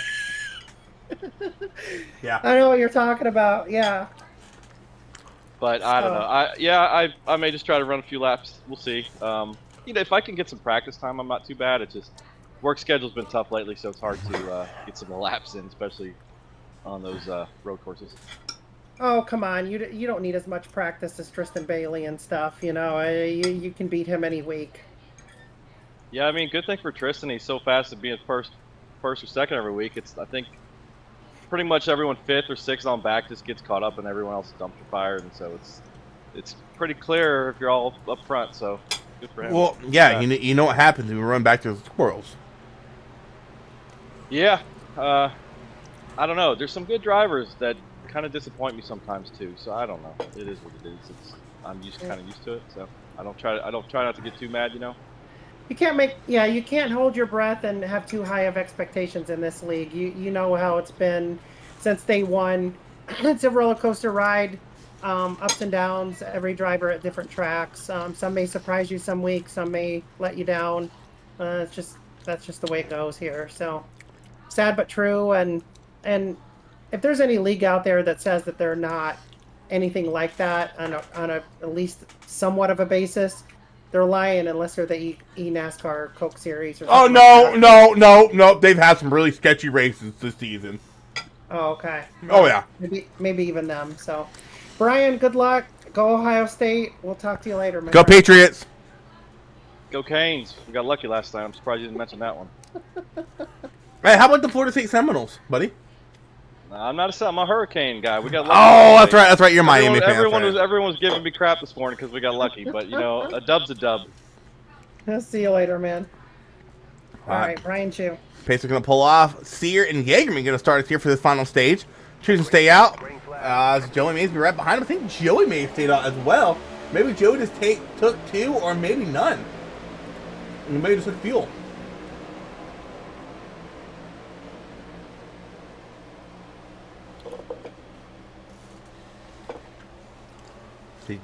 I almost said Jackson Carson. Jaegerman got it. Bob Wyckoff and the 10 car, I believe, of Henderson got together and took a ride into the inside on the backstretch. Yeah, Wyckoff's parked on the inside. As I think, just rewind, it looks like Wyckoff got loose coming off of turn 2. Got a little bit loose, tried catching, got loose again, and finally Henderson just said, sorry, buddy, but I'm going to finish you off here. So, tough break there for Bob. No caution. So was there damage to the 47 machine? Oh, yeah. Okay. But currently it is. Was he spinning as much as he does in his desk chair, or? It feels broken. Yeah, he liked to half a spin. So you know when you get the broken gesture, they won't spin all the way. Yeah. Well, we went from being Toyota 1, 2, 3, 4 to now running Chevy 1, 2, 3.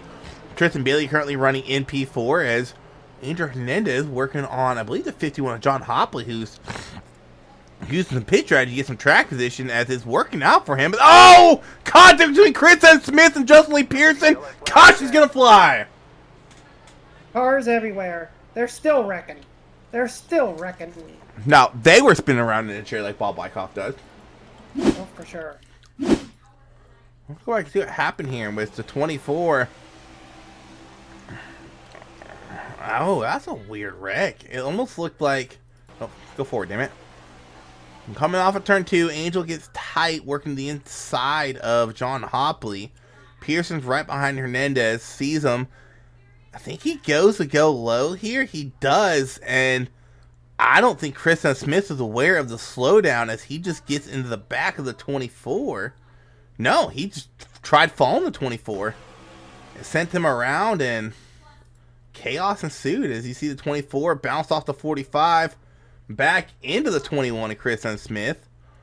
Chris, he is definitely spinning like a top. Looks like. Is there a lot of damage to the 21 car now? Not sure yet. We're watching this wreck. You said there's a lot of cars involved. I don't see anyone else involved. Oh, yeah. I saw 21, 24, and I thought the 71 might have been in that mix, or... Nah, he made it through. No. It was actually, surprisingly enough, I want to say this was just a 2-car spin. I might be wrong. We're going to watch it one more time. I know Angel probably got some damage from it. 3 of Courtney Nelson do a phenomenal job getting through that. Nope, 8 got involved. Contact to the right front tire of the 24, but for where that happened at in the field, for only 2 or 3 cars to get involved, that's pretty good. Yeah. I actually want to go on board here. One more replay. I want to go on board with Courtney Nelson, who got a front row seat of this. Let's see what he saw.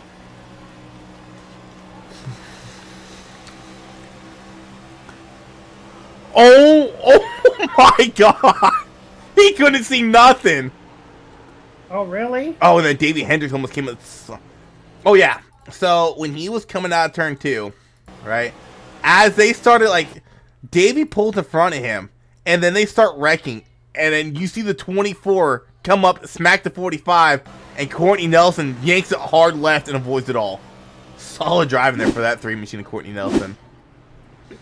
So the 45 car is sitting in the pits right now, I think, getting damage fixed. Yeah, he got walled pretty good there. Well, let's go ahead and pull up our Magic Man. Pull up 3 of Courtney Nelson. Hey man, I went and delivered a new pair of underwear for you because wow, that was wild. Yeah, I thought my race was done for sure.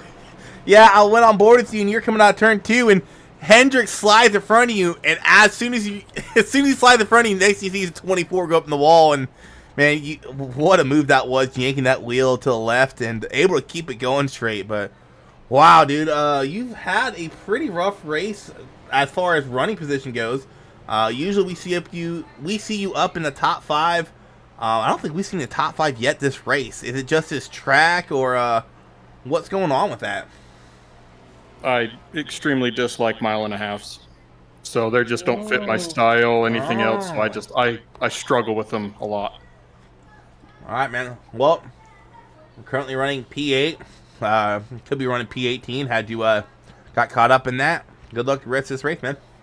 How do you think you're going to shape up at the Roval next week? I like road courses. Roval fits my style, so we'll see how I run compared to everybody else. But I'm a fan of road courses. Yeah, depends on how many ringers we get in there and all that other jazz. Yeah, so. Yep. All right. Well, good luck the rest of the race. We'll see you next week. All right, appreciate it. Yep. Well, you will. I won't. Well.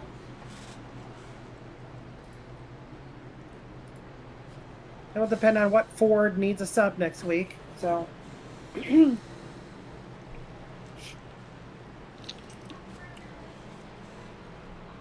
I am, the owner of Isnf's version of Team Penske Racing, driving a Stuart Haas car, but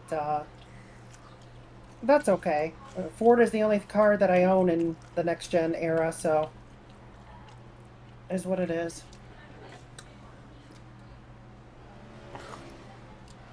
I own Ford and Chevy. I just run Chevy when I race here, and I run Ford in the other league I race in. That way, I don't ever have to worry about paints. Mm.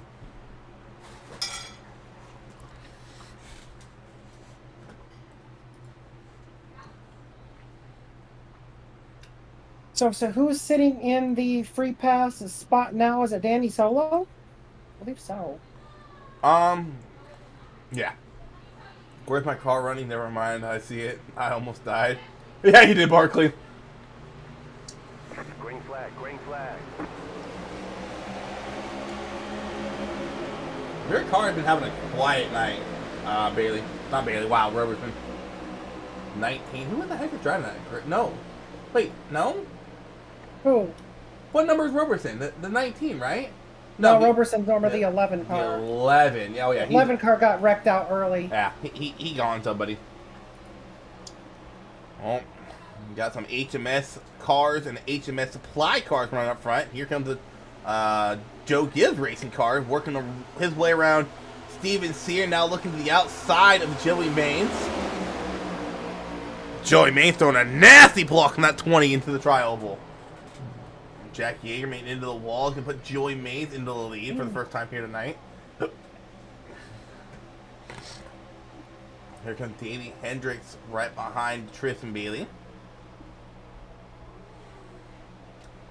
And here's Courtney Nelson. We just talked to him. I just said we haven't seen him in the top 5, and guess what? We're running top 5 right now.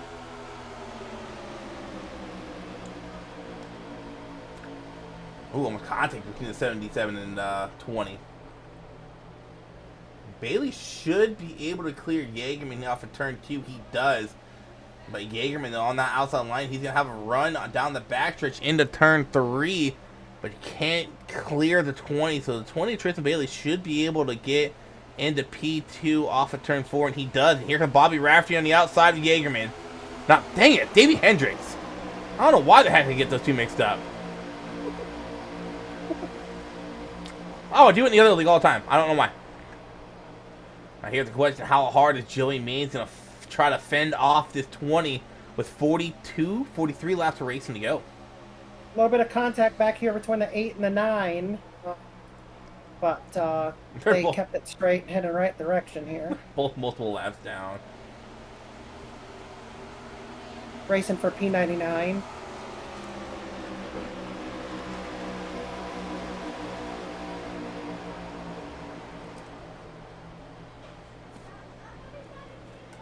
And we're getting close to that fuel window. We got 42 to go.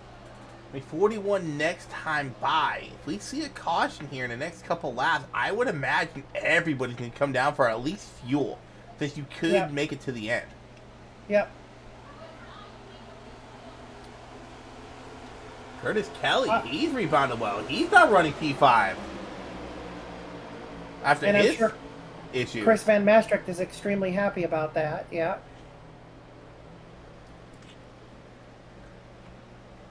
Got a lot of bouncing around here for position. Back at P11, Danny Soul to the outside of Angel Hernandez. That is not for position. So a lap down, the first car lap down, I do believe.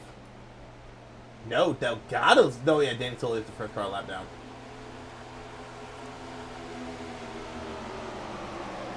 Back to the lead we go. Joey May still holding off, fending off Tristan Bailey here. But a lot of it has to do with clean air. These guys discovered during practice, dirty air is such a hindrance. And not only that, Joey did get into the outside wall. And if that damaged his toe a little bit, it could be actually helping him in 1 and 2 loosen that car up a little bit. I know from experience there's been times with these cars I kind of wish I had toe damage. Just get a little bit more freer. And if that car will rotate a little bit. Yep. Now the only downside to that though is that extra toe you're getting to free your car up. You're also putting a lot more wear into that right front. So long run wise, it might hurt Joey. He's still leading the way. Let's go to exciting as we go back here to the 2 of Weimer. No, dang it. Barkley. Still getting used to that. 5 of Sears back here as well. Jaegerman car just put it on the hauler for some reason. Jaegerman's restarted the race in P1. He has fallen all the way back to 6. Bobby Rafferty and Tyler Bentley working around him right now. Almost contact between the 4 and the 54. Larry Fairman saying that there's a wreck somewhere that he's seeing. I don't see a wreck. I don't either. Oh, there's almost contact again. Almost contact again between these guys. They're leaning on each other, rolling through the tri-oval. They're 3 wide, and Bentley was trying to come up the track like they were 2, and almost collected Bob Wyckoff. No, Jack Jaegerman into that mess. But back to the lead. Tristan Bailey starting to close in on that 48 Ally racing machine of Joey Maines. Coming across from 99 to 134. 35 to go this time by. No, 36 to go.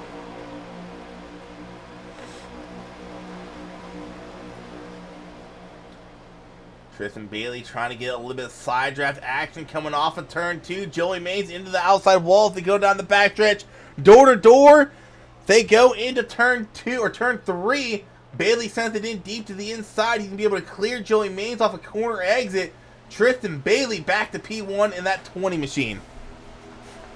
45 cars pitting under green this time by.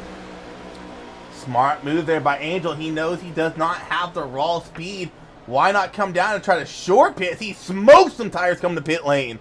Come down and short pit. Maybe get a little bit more speed from track position for when green flag pit stops do start. And not only that, he's sitting very comfortably P2 in points. He can afford a bad race here tonight.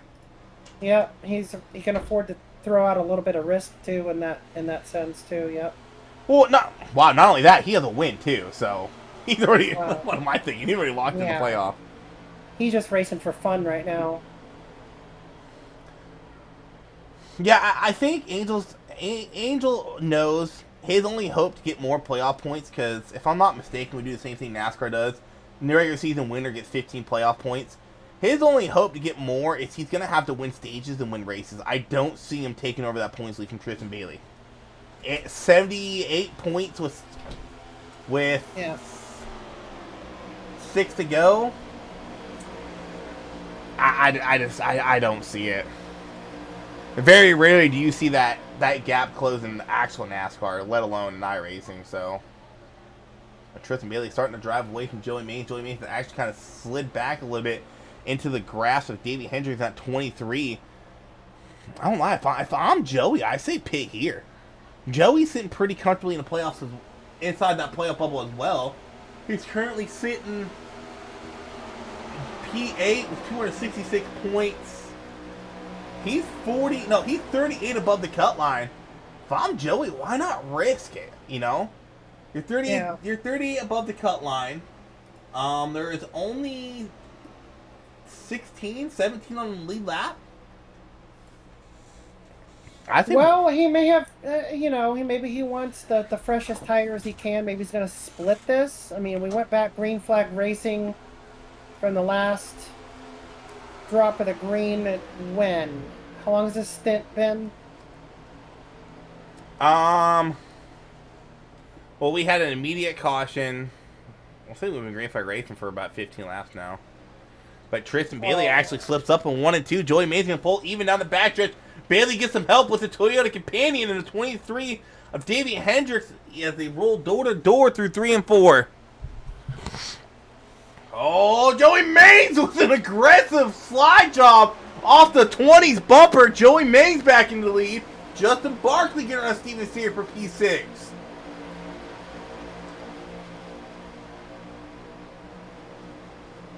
Steven Sear off, I believe, his first podium finish that I can recall last week. Looking solid yet again here tonight. Currently running 9th with 20 some odd laps to go. Joey Mays leading the race, and here comes Davey Hendricks. He's made his way around Tristan Bailey for P2.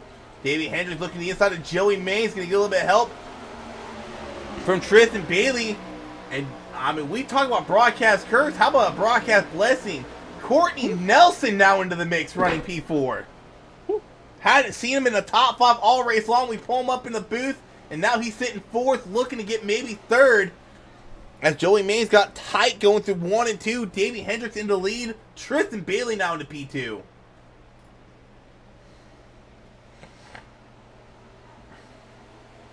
Joey Mays starting to get a little bit tight there. Gives the bumper to Tristan Bailey going down the back or front stretch into turn 1. One thing I've always liked about these cars is you could bump the living hell out of someone. It would not upset their car as long as you were lined up. Mm-hmm. But Joey Mays is starting to fall back. I think those tires are starting to wear out with Courtney Nelson working around them. Getting that number 3 Tractor Supply Company, or not Tractor Supply Company, Tractor Off-Road car into P3. Wrong tractor company. Spelled completely different and everything. Yeah. I got the Mahindra tractors on mine. But my last name is Ferris and should have the Ferris mowers on here instead. Real talk, side note. With how popular NASCAR is within the farming communities, I am really surprised they don't have a Tractor Supply Company sponsor. I agree. And I feel as though John Deere and Case and some of those should be back in NASCAR as well. Yeah. Like, I won't lie, I have never heard of Mahindra tractors until Stuart Haas sponsored them.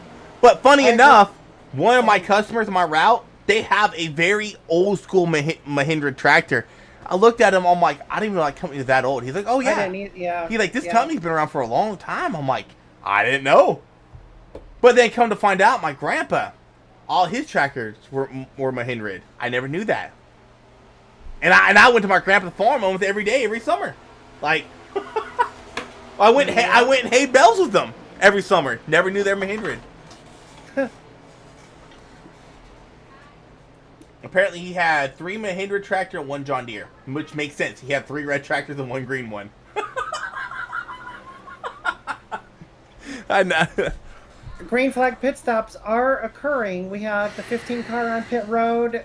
Larry Fairman is now on pit road. Looks like the Joey 24 Mays, car. Tristan Bailey, Davey Hendricks. Oh, Bailey's gonna get loose coming to pit lane. He's gonna slide on the track. That may bring out a caution if he can't get it rolling right.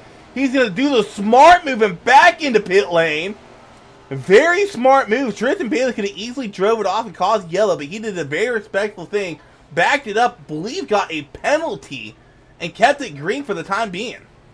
Wow. Very smart move and a lot of race awareness there to know, hey, just back the thing up. Here comes Courtney Nelson in the pit lane this time by. Oh, he is flying though. He is hauling all. Did he get a penalty? We'll have to find out. So, Courtney Nelson in. Tyler Bentley now your leader. Jaegerman, Smith, Brower, Van Mastert, Wyckoff, all your guys on the lead lap yet to come to pit lane. 23 to go. These guys blend back into traffic. Davey Hendricks was your leader when these pit stops started. Now coming out of pit lane, blended behind the 10 of... Who the hell is in the 10? Oh, Tim Henderson. That'd be Tim Henderson, yeah. I had a brain fart there for a second. You know, Looks like the 19 of Shane Griffin, 77 of Jaegerman, all have pitted as well. 14 car has completed pit stop as well and back on track. only in NASCAR will you see 2 companies about to close down. You think it's Stuart Haas Racing, Bed Bath & Beyond? 2 companies closing down, grouping up to sponsor each other.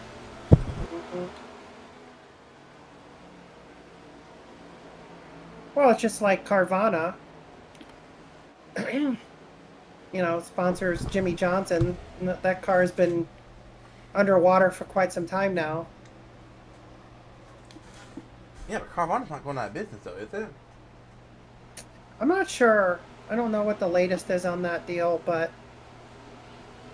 Here comes Chris M. Smith to pit lane this time by. Same with the 16 of Jackson Brower. It's going to actually put the 38 of Van Mastert in the lead if he can go one more lap. And that's what his game plan is, so he can get two bonus points or whatever it is, as well as to make his stats look good, is what he says. Stats that no one ever reads. Yeah, I don't ever care about lap slide stats. He does.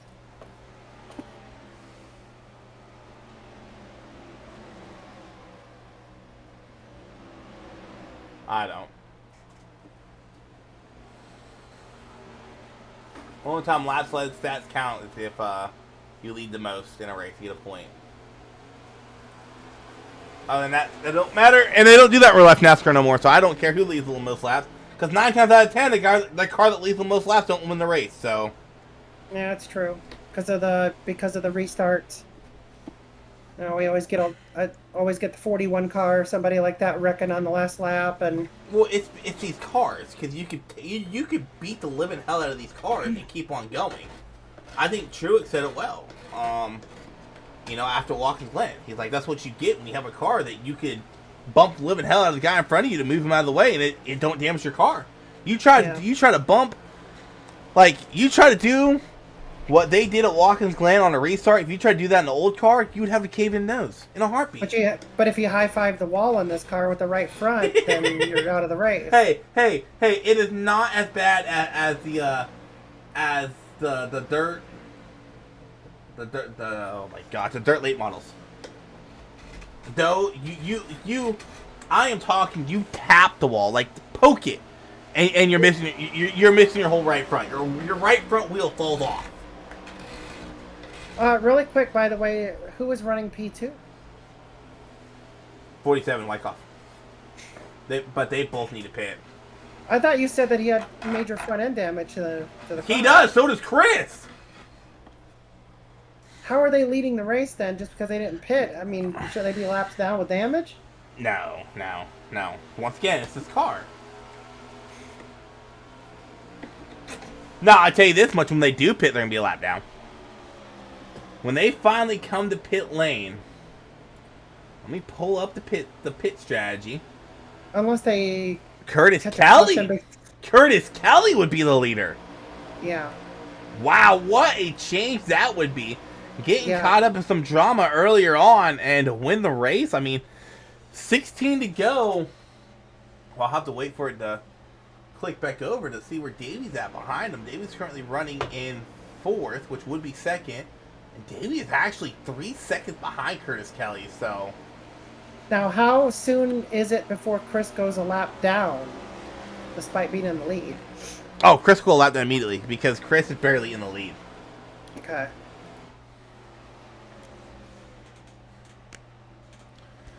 Like let's put it this way. Chris, right now, with Chris leading and not pitting yet, there's still 17 cars on the lead lap. Right. Now 18 as Jackson Brower gets around him. So even if we did get a caution, Chris will lose all the track position. Unless they come down pit lane, which some drivers might. If I was racing, I don't think I would, just because it takes a couple laps for you to actually get good lap times out of your tires. And Curtis is now past Bob. Yep. So that leaves the 15 and the 38 back where we left them back on around lap 50. As far as like hanging out together. You don't think Chris would wreck him, do you? No, but they may hang out in tight spaces enough to give each other COVID like Irvy and Grosso did.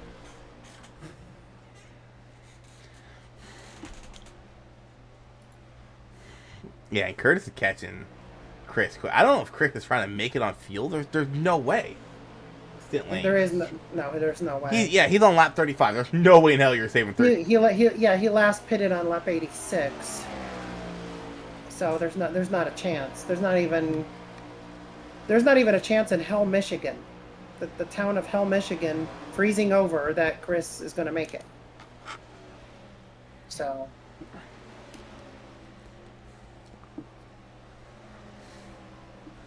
Oh, here comes the 15 to the 38. Does the 38 still feel he was done wrong by the 15? Oh, he goes up and blocks him. I don't know what Chris is doing. It wasn't Curtis Kelly's fault. Oh, they make contact. Chris, they give him room. They're wrecking. Chris is gonna save it, though. They're still trying to wreck. Chris into the wall. I can see a penalty coming next week, because this is not okay racing. And that's going to cost the lead, too. Davey Hendricks still lead.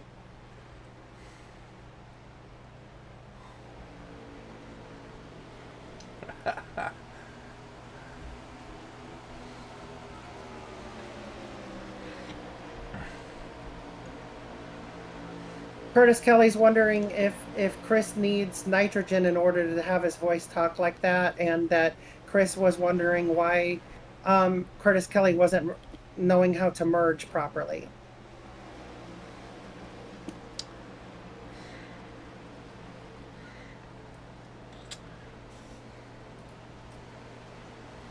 Well, So apparently the 15 doesn't have that much damage because he's still sitting in P2. Oh no, his right front's caved in. Is it? Mm-hmm.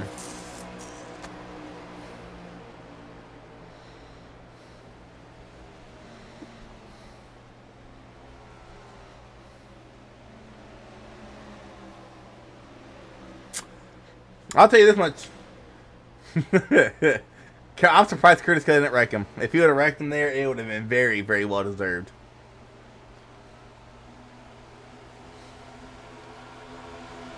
As Chris and Bob both come down pit lane.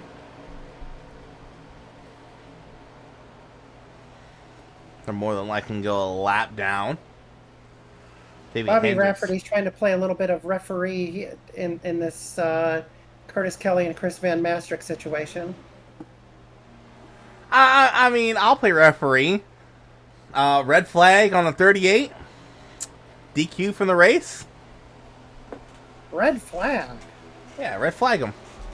You know, like when you're bad in soccer, You give someone a red card, kick him out for the kick him out for the game. Penalty.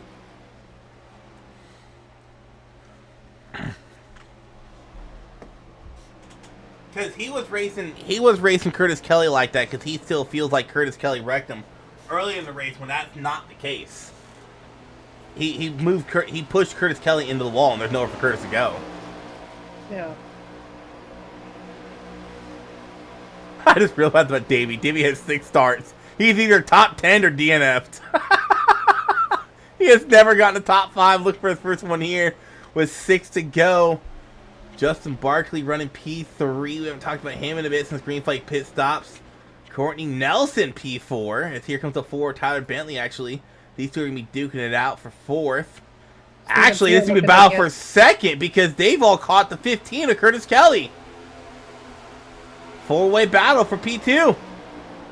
Barkley gets into the 15 and Kelly spins her around. Curtis Kelly into the track. Caution's going to fly. Oh, shit. Rhea! I mean, sorry. My bad.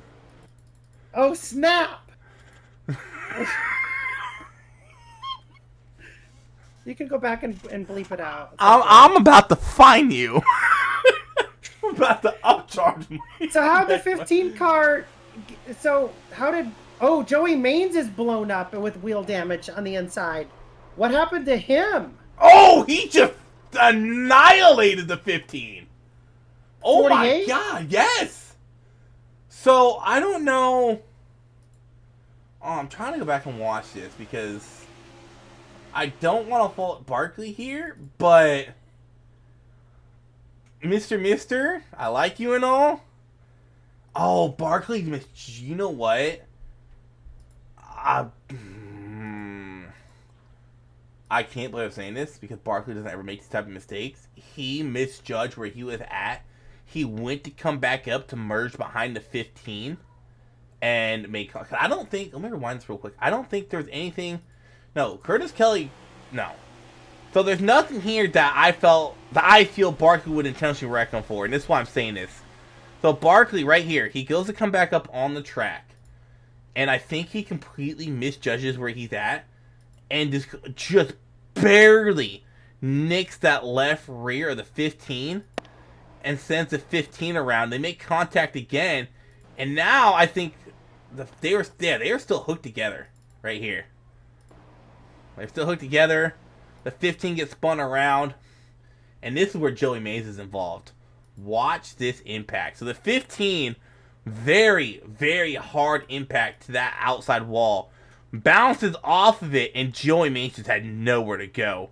Right in the path of that 48 machine, and he just slams the 15 right in that left rear, and it just totals both those cars. Wow. Let's actually go on board here with... Let's do a couple onboard eagles. Let's go on board here with the 2 of Barkley. So we have Barkley and Smith in position to perhaps back into a win here, which is great news for the owner of Team Penske Racing. All right, so that's on board Barkley now. Whoops. Let's go on board with the 48 of Mains.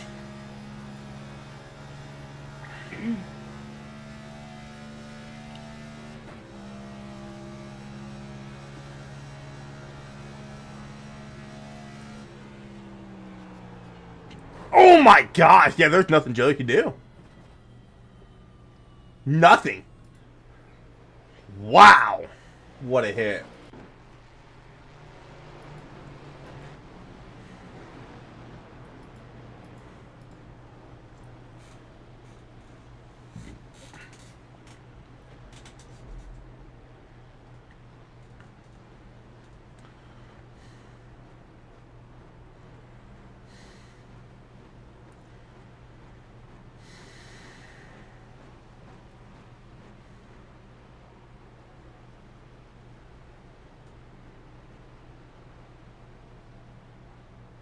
I don't know if Barkley apologized or what, but man, that was a violent hit.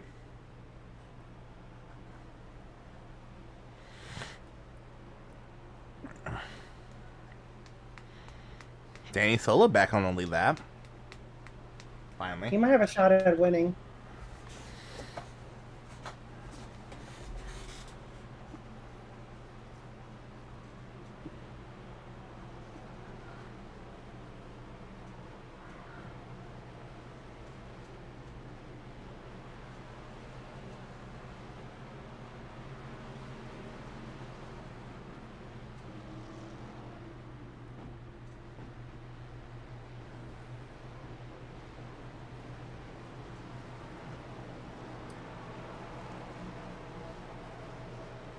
Well, I believe this is our first of 3 green and white checkered attempts here. Possibly. Well, how many did we get? 3? Yes, 3, yes.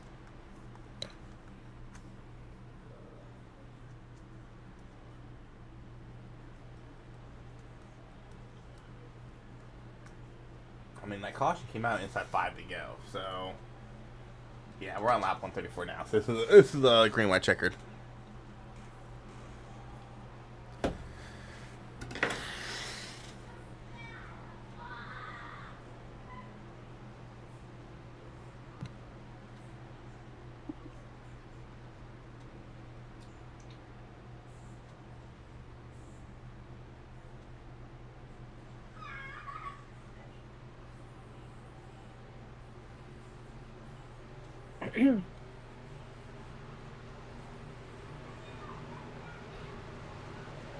Green, green, green. Alright, green flag back in the air. 2 to go. Caution comes out. We'll rack him up, try it again. We get that white flag. Don't matter if you wreck the whole damn field. Race is finishing under green. And David Hendricks looking to make a move on the 21 of Chris M. Smith. Courtney Nelson was a great restart there. They rolled through 1 and 2. Here comes the 16 on the outside line. The 21 of Chris M. Smith's going to shut the door. Davey Hendricks going to get a run down the backstretch. Here comes the 4, Tyler Bentley, who gets a shove from the 24. Back up in traffic he goes.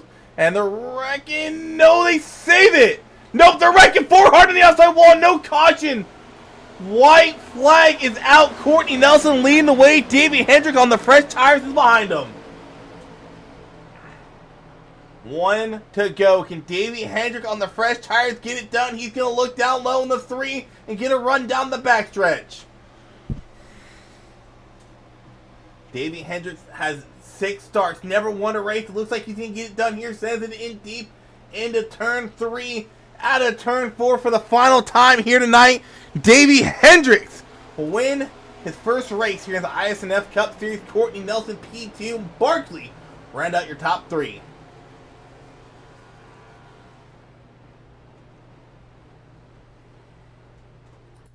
That was a lot. Let's actually go back and watch that last restart. Watch what happens with the 4 of Bentley. We'll fast forward here a little bit until they get into turn 3. Here it is. We'll rewind it. There it is. So Bentley going into turn 3 to kind of get shipped by the 24. Slides back up to the track, makes some more contact. Gets into the 21, has it saved. More contact with John Hopley and the 17 of Fairman involved. Oh, and then he hits the 9. Big wreck going on there.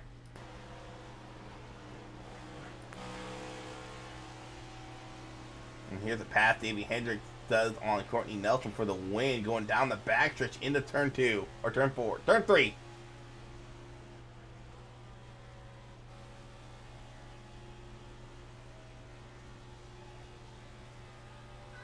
Justin Lee Pearson finishes solid P4. I don't think they were right behind him. They weren't. What a race that was for Davey Hendricks. Really the whole field.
Alrighty, well, let's kick this off with Justin Barkley. Alright, first and foremost, I've been broadcasting for you for a while.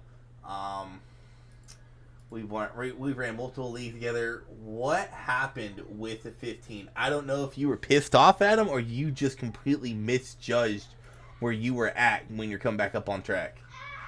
I completely misjudged it. I apologize to him, but Curtis is always right. I don't know what more he wants from me.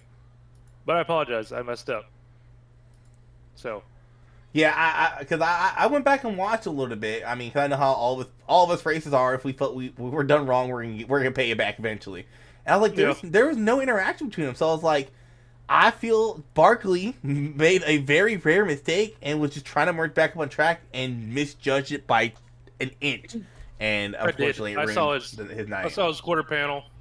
I thought I was clear. It was a mistake. I don't have a problem with Curtis, but obviously he has one with me now, which. Well, I mean, if you go back and watch this race, if you're in the session still, just go back a couple laps and you'll understand why he was already pissed off, and then yeah. So. I know. Okay. I know. I've seen it. Oh, okay. I've seen it on my windshield, but. So it was a fun race. Yeah, it definitely fun to broadcast. I always like these kind of multi-group mile and a halves. In these next gens, they're fun to broadcast. Solid night for you, finishing P3. Has some drama. Because you were caught up in another wreck earlier, weren't you? No. You almost were. Well, it's some very good corridor points too for your team owner, so that's a very good thing. Hey, I think that's the highest the two's finished in a while. I sure hope he doesn't wreck me at the Roval. That's unfortunate. Well, man, congrats on the P3. Let's get your shout outs in. And good luck next week to Roval, and I will see you guys in 2 weeks at Dega. Yeah, shout out to my teammates, team owner, Isnf, and you guys for broadcasting. Appreciate it, Barkley. Been around since the beginning there. I know you went on a couple of hiatuses there and started hating us there for a little while, but I'm glad you're back and you get that car running solid every week. All right, thank you. Yep, see ya. See you Wednesday, Barkley. Okay, left ready. All right, next let's bring in our third place finisher. You know, we hear our broadcasters curse all the time. I think I gave you the broadcast blessing. We pulled you up, running PA, and not too long after that, you're running top 5 and never left the top 5, man. So you said you weren't good at mile and a half, so you finished P2. Good battling there with Davey Hendricks. Do you regret not coming in and taking tires on that last caution?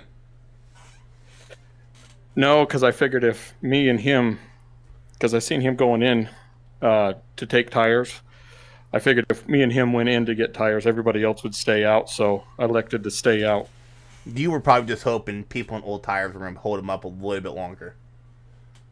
Yeah, when I seen it was green-white checkered, I was like, if I can get a good restart, I might be able to hold them off, but that was my best chance of a decent finish because I wouldn't be able to drive through the field to get them.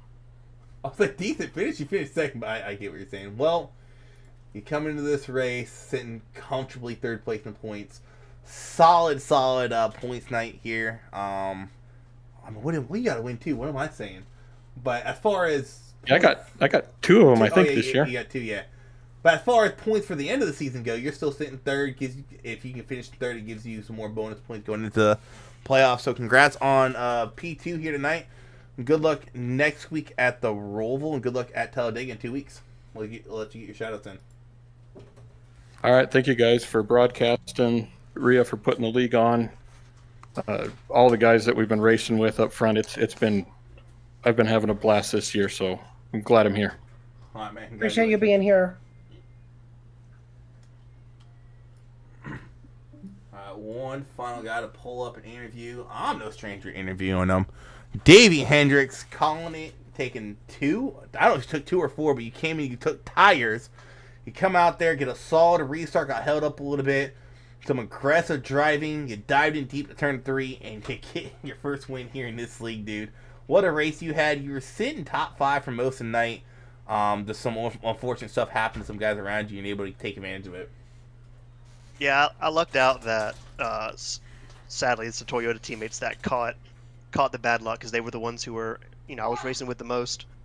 But I don't know. I felt like I was good on a long run, and I just kept waiting for that to happen, and we finally got a couple in that last series. Bad part was is that caution came out, so it was either be the first one on new tires or the first one on old tires, and I would rather be on new tires than praying that enough people stay out. So I took 4, and it worked out. Yeah, and I'm kind of surprised it worked out as well as it did, because I've known these next gens. It takes a couple laps for those tires to actually work for you. And I guess Nelson and some other people, they were on just old enough tires for those new tires to have an advantage for a 2-lap shootout. Yeah, I just kind of prayed, shifted it down to the 4th, and sent it to the bottom of every corner, praying I could get below people. It just happened to work. All right, man. Well, congrats on your win here tonight. We'll let you get your shout outs in, let you get on out of here, and I will see you Wednesday. Yep. Thanks to all the drivers who show up, admins that put this on, you up in the booth, all the Toyota people I was driving around with, and I think that's it. All right, man. Congrats. Yep. All right, so let's go ahead and let's go live. Uh-oh. Oh, there it is. Let's go ahead and get these race results pulled up real quick.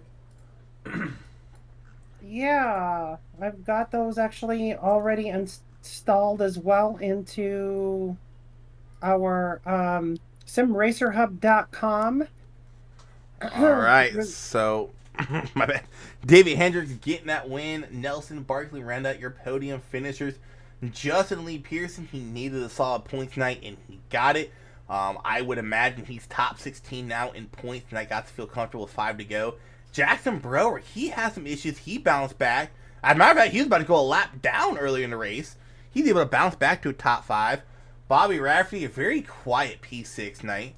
Jack Yeagerman, who got that first caution, he bounced back from being 2 laps down, finished 7th. Steven Sear, Kristen Smith, Danny Solo was 2 laps down, he bounced back to 10th. Shane Griffin, Tristan Delgado, Tristan Bailey, Van Masteret, and Bob Wyckoff rounded your top 15.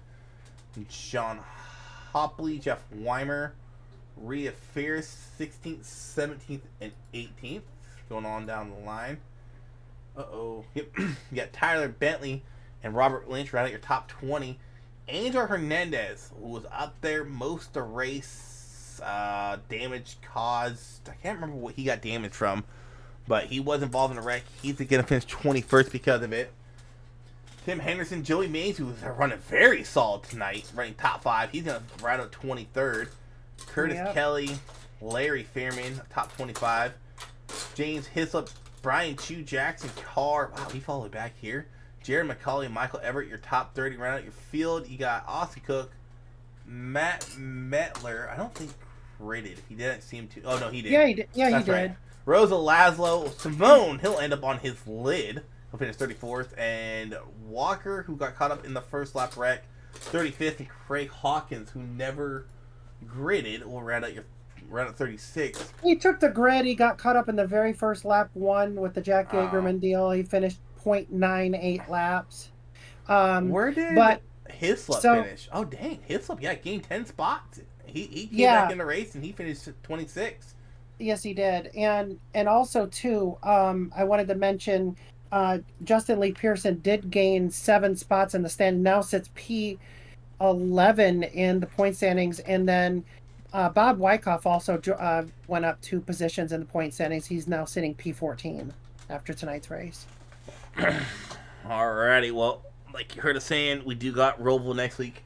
We'll not be broadcasting for the Roval, mainly because I won't be here until we don't broadcast road courses because they're just green flag snooze fest for the most part. You get the ringers out there that kick the whole field's ass by like 20 seconds and 2 laps.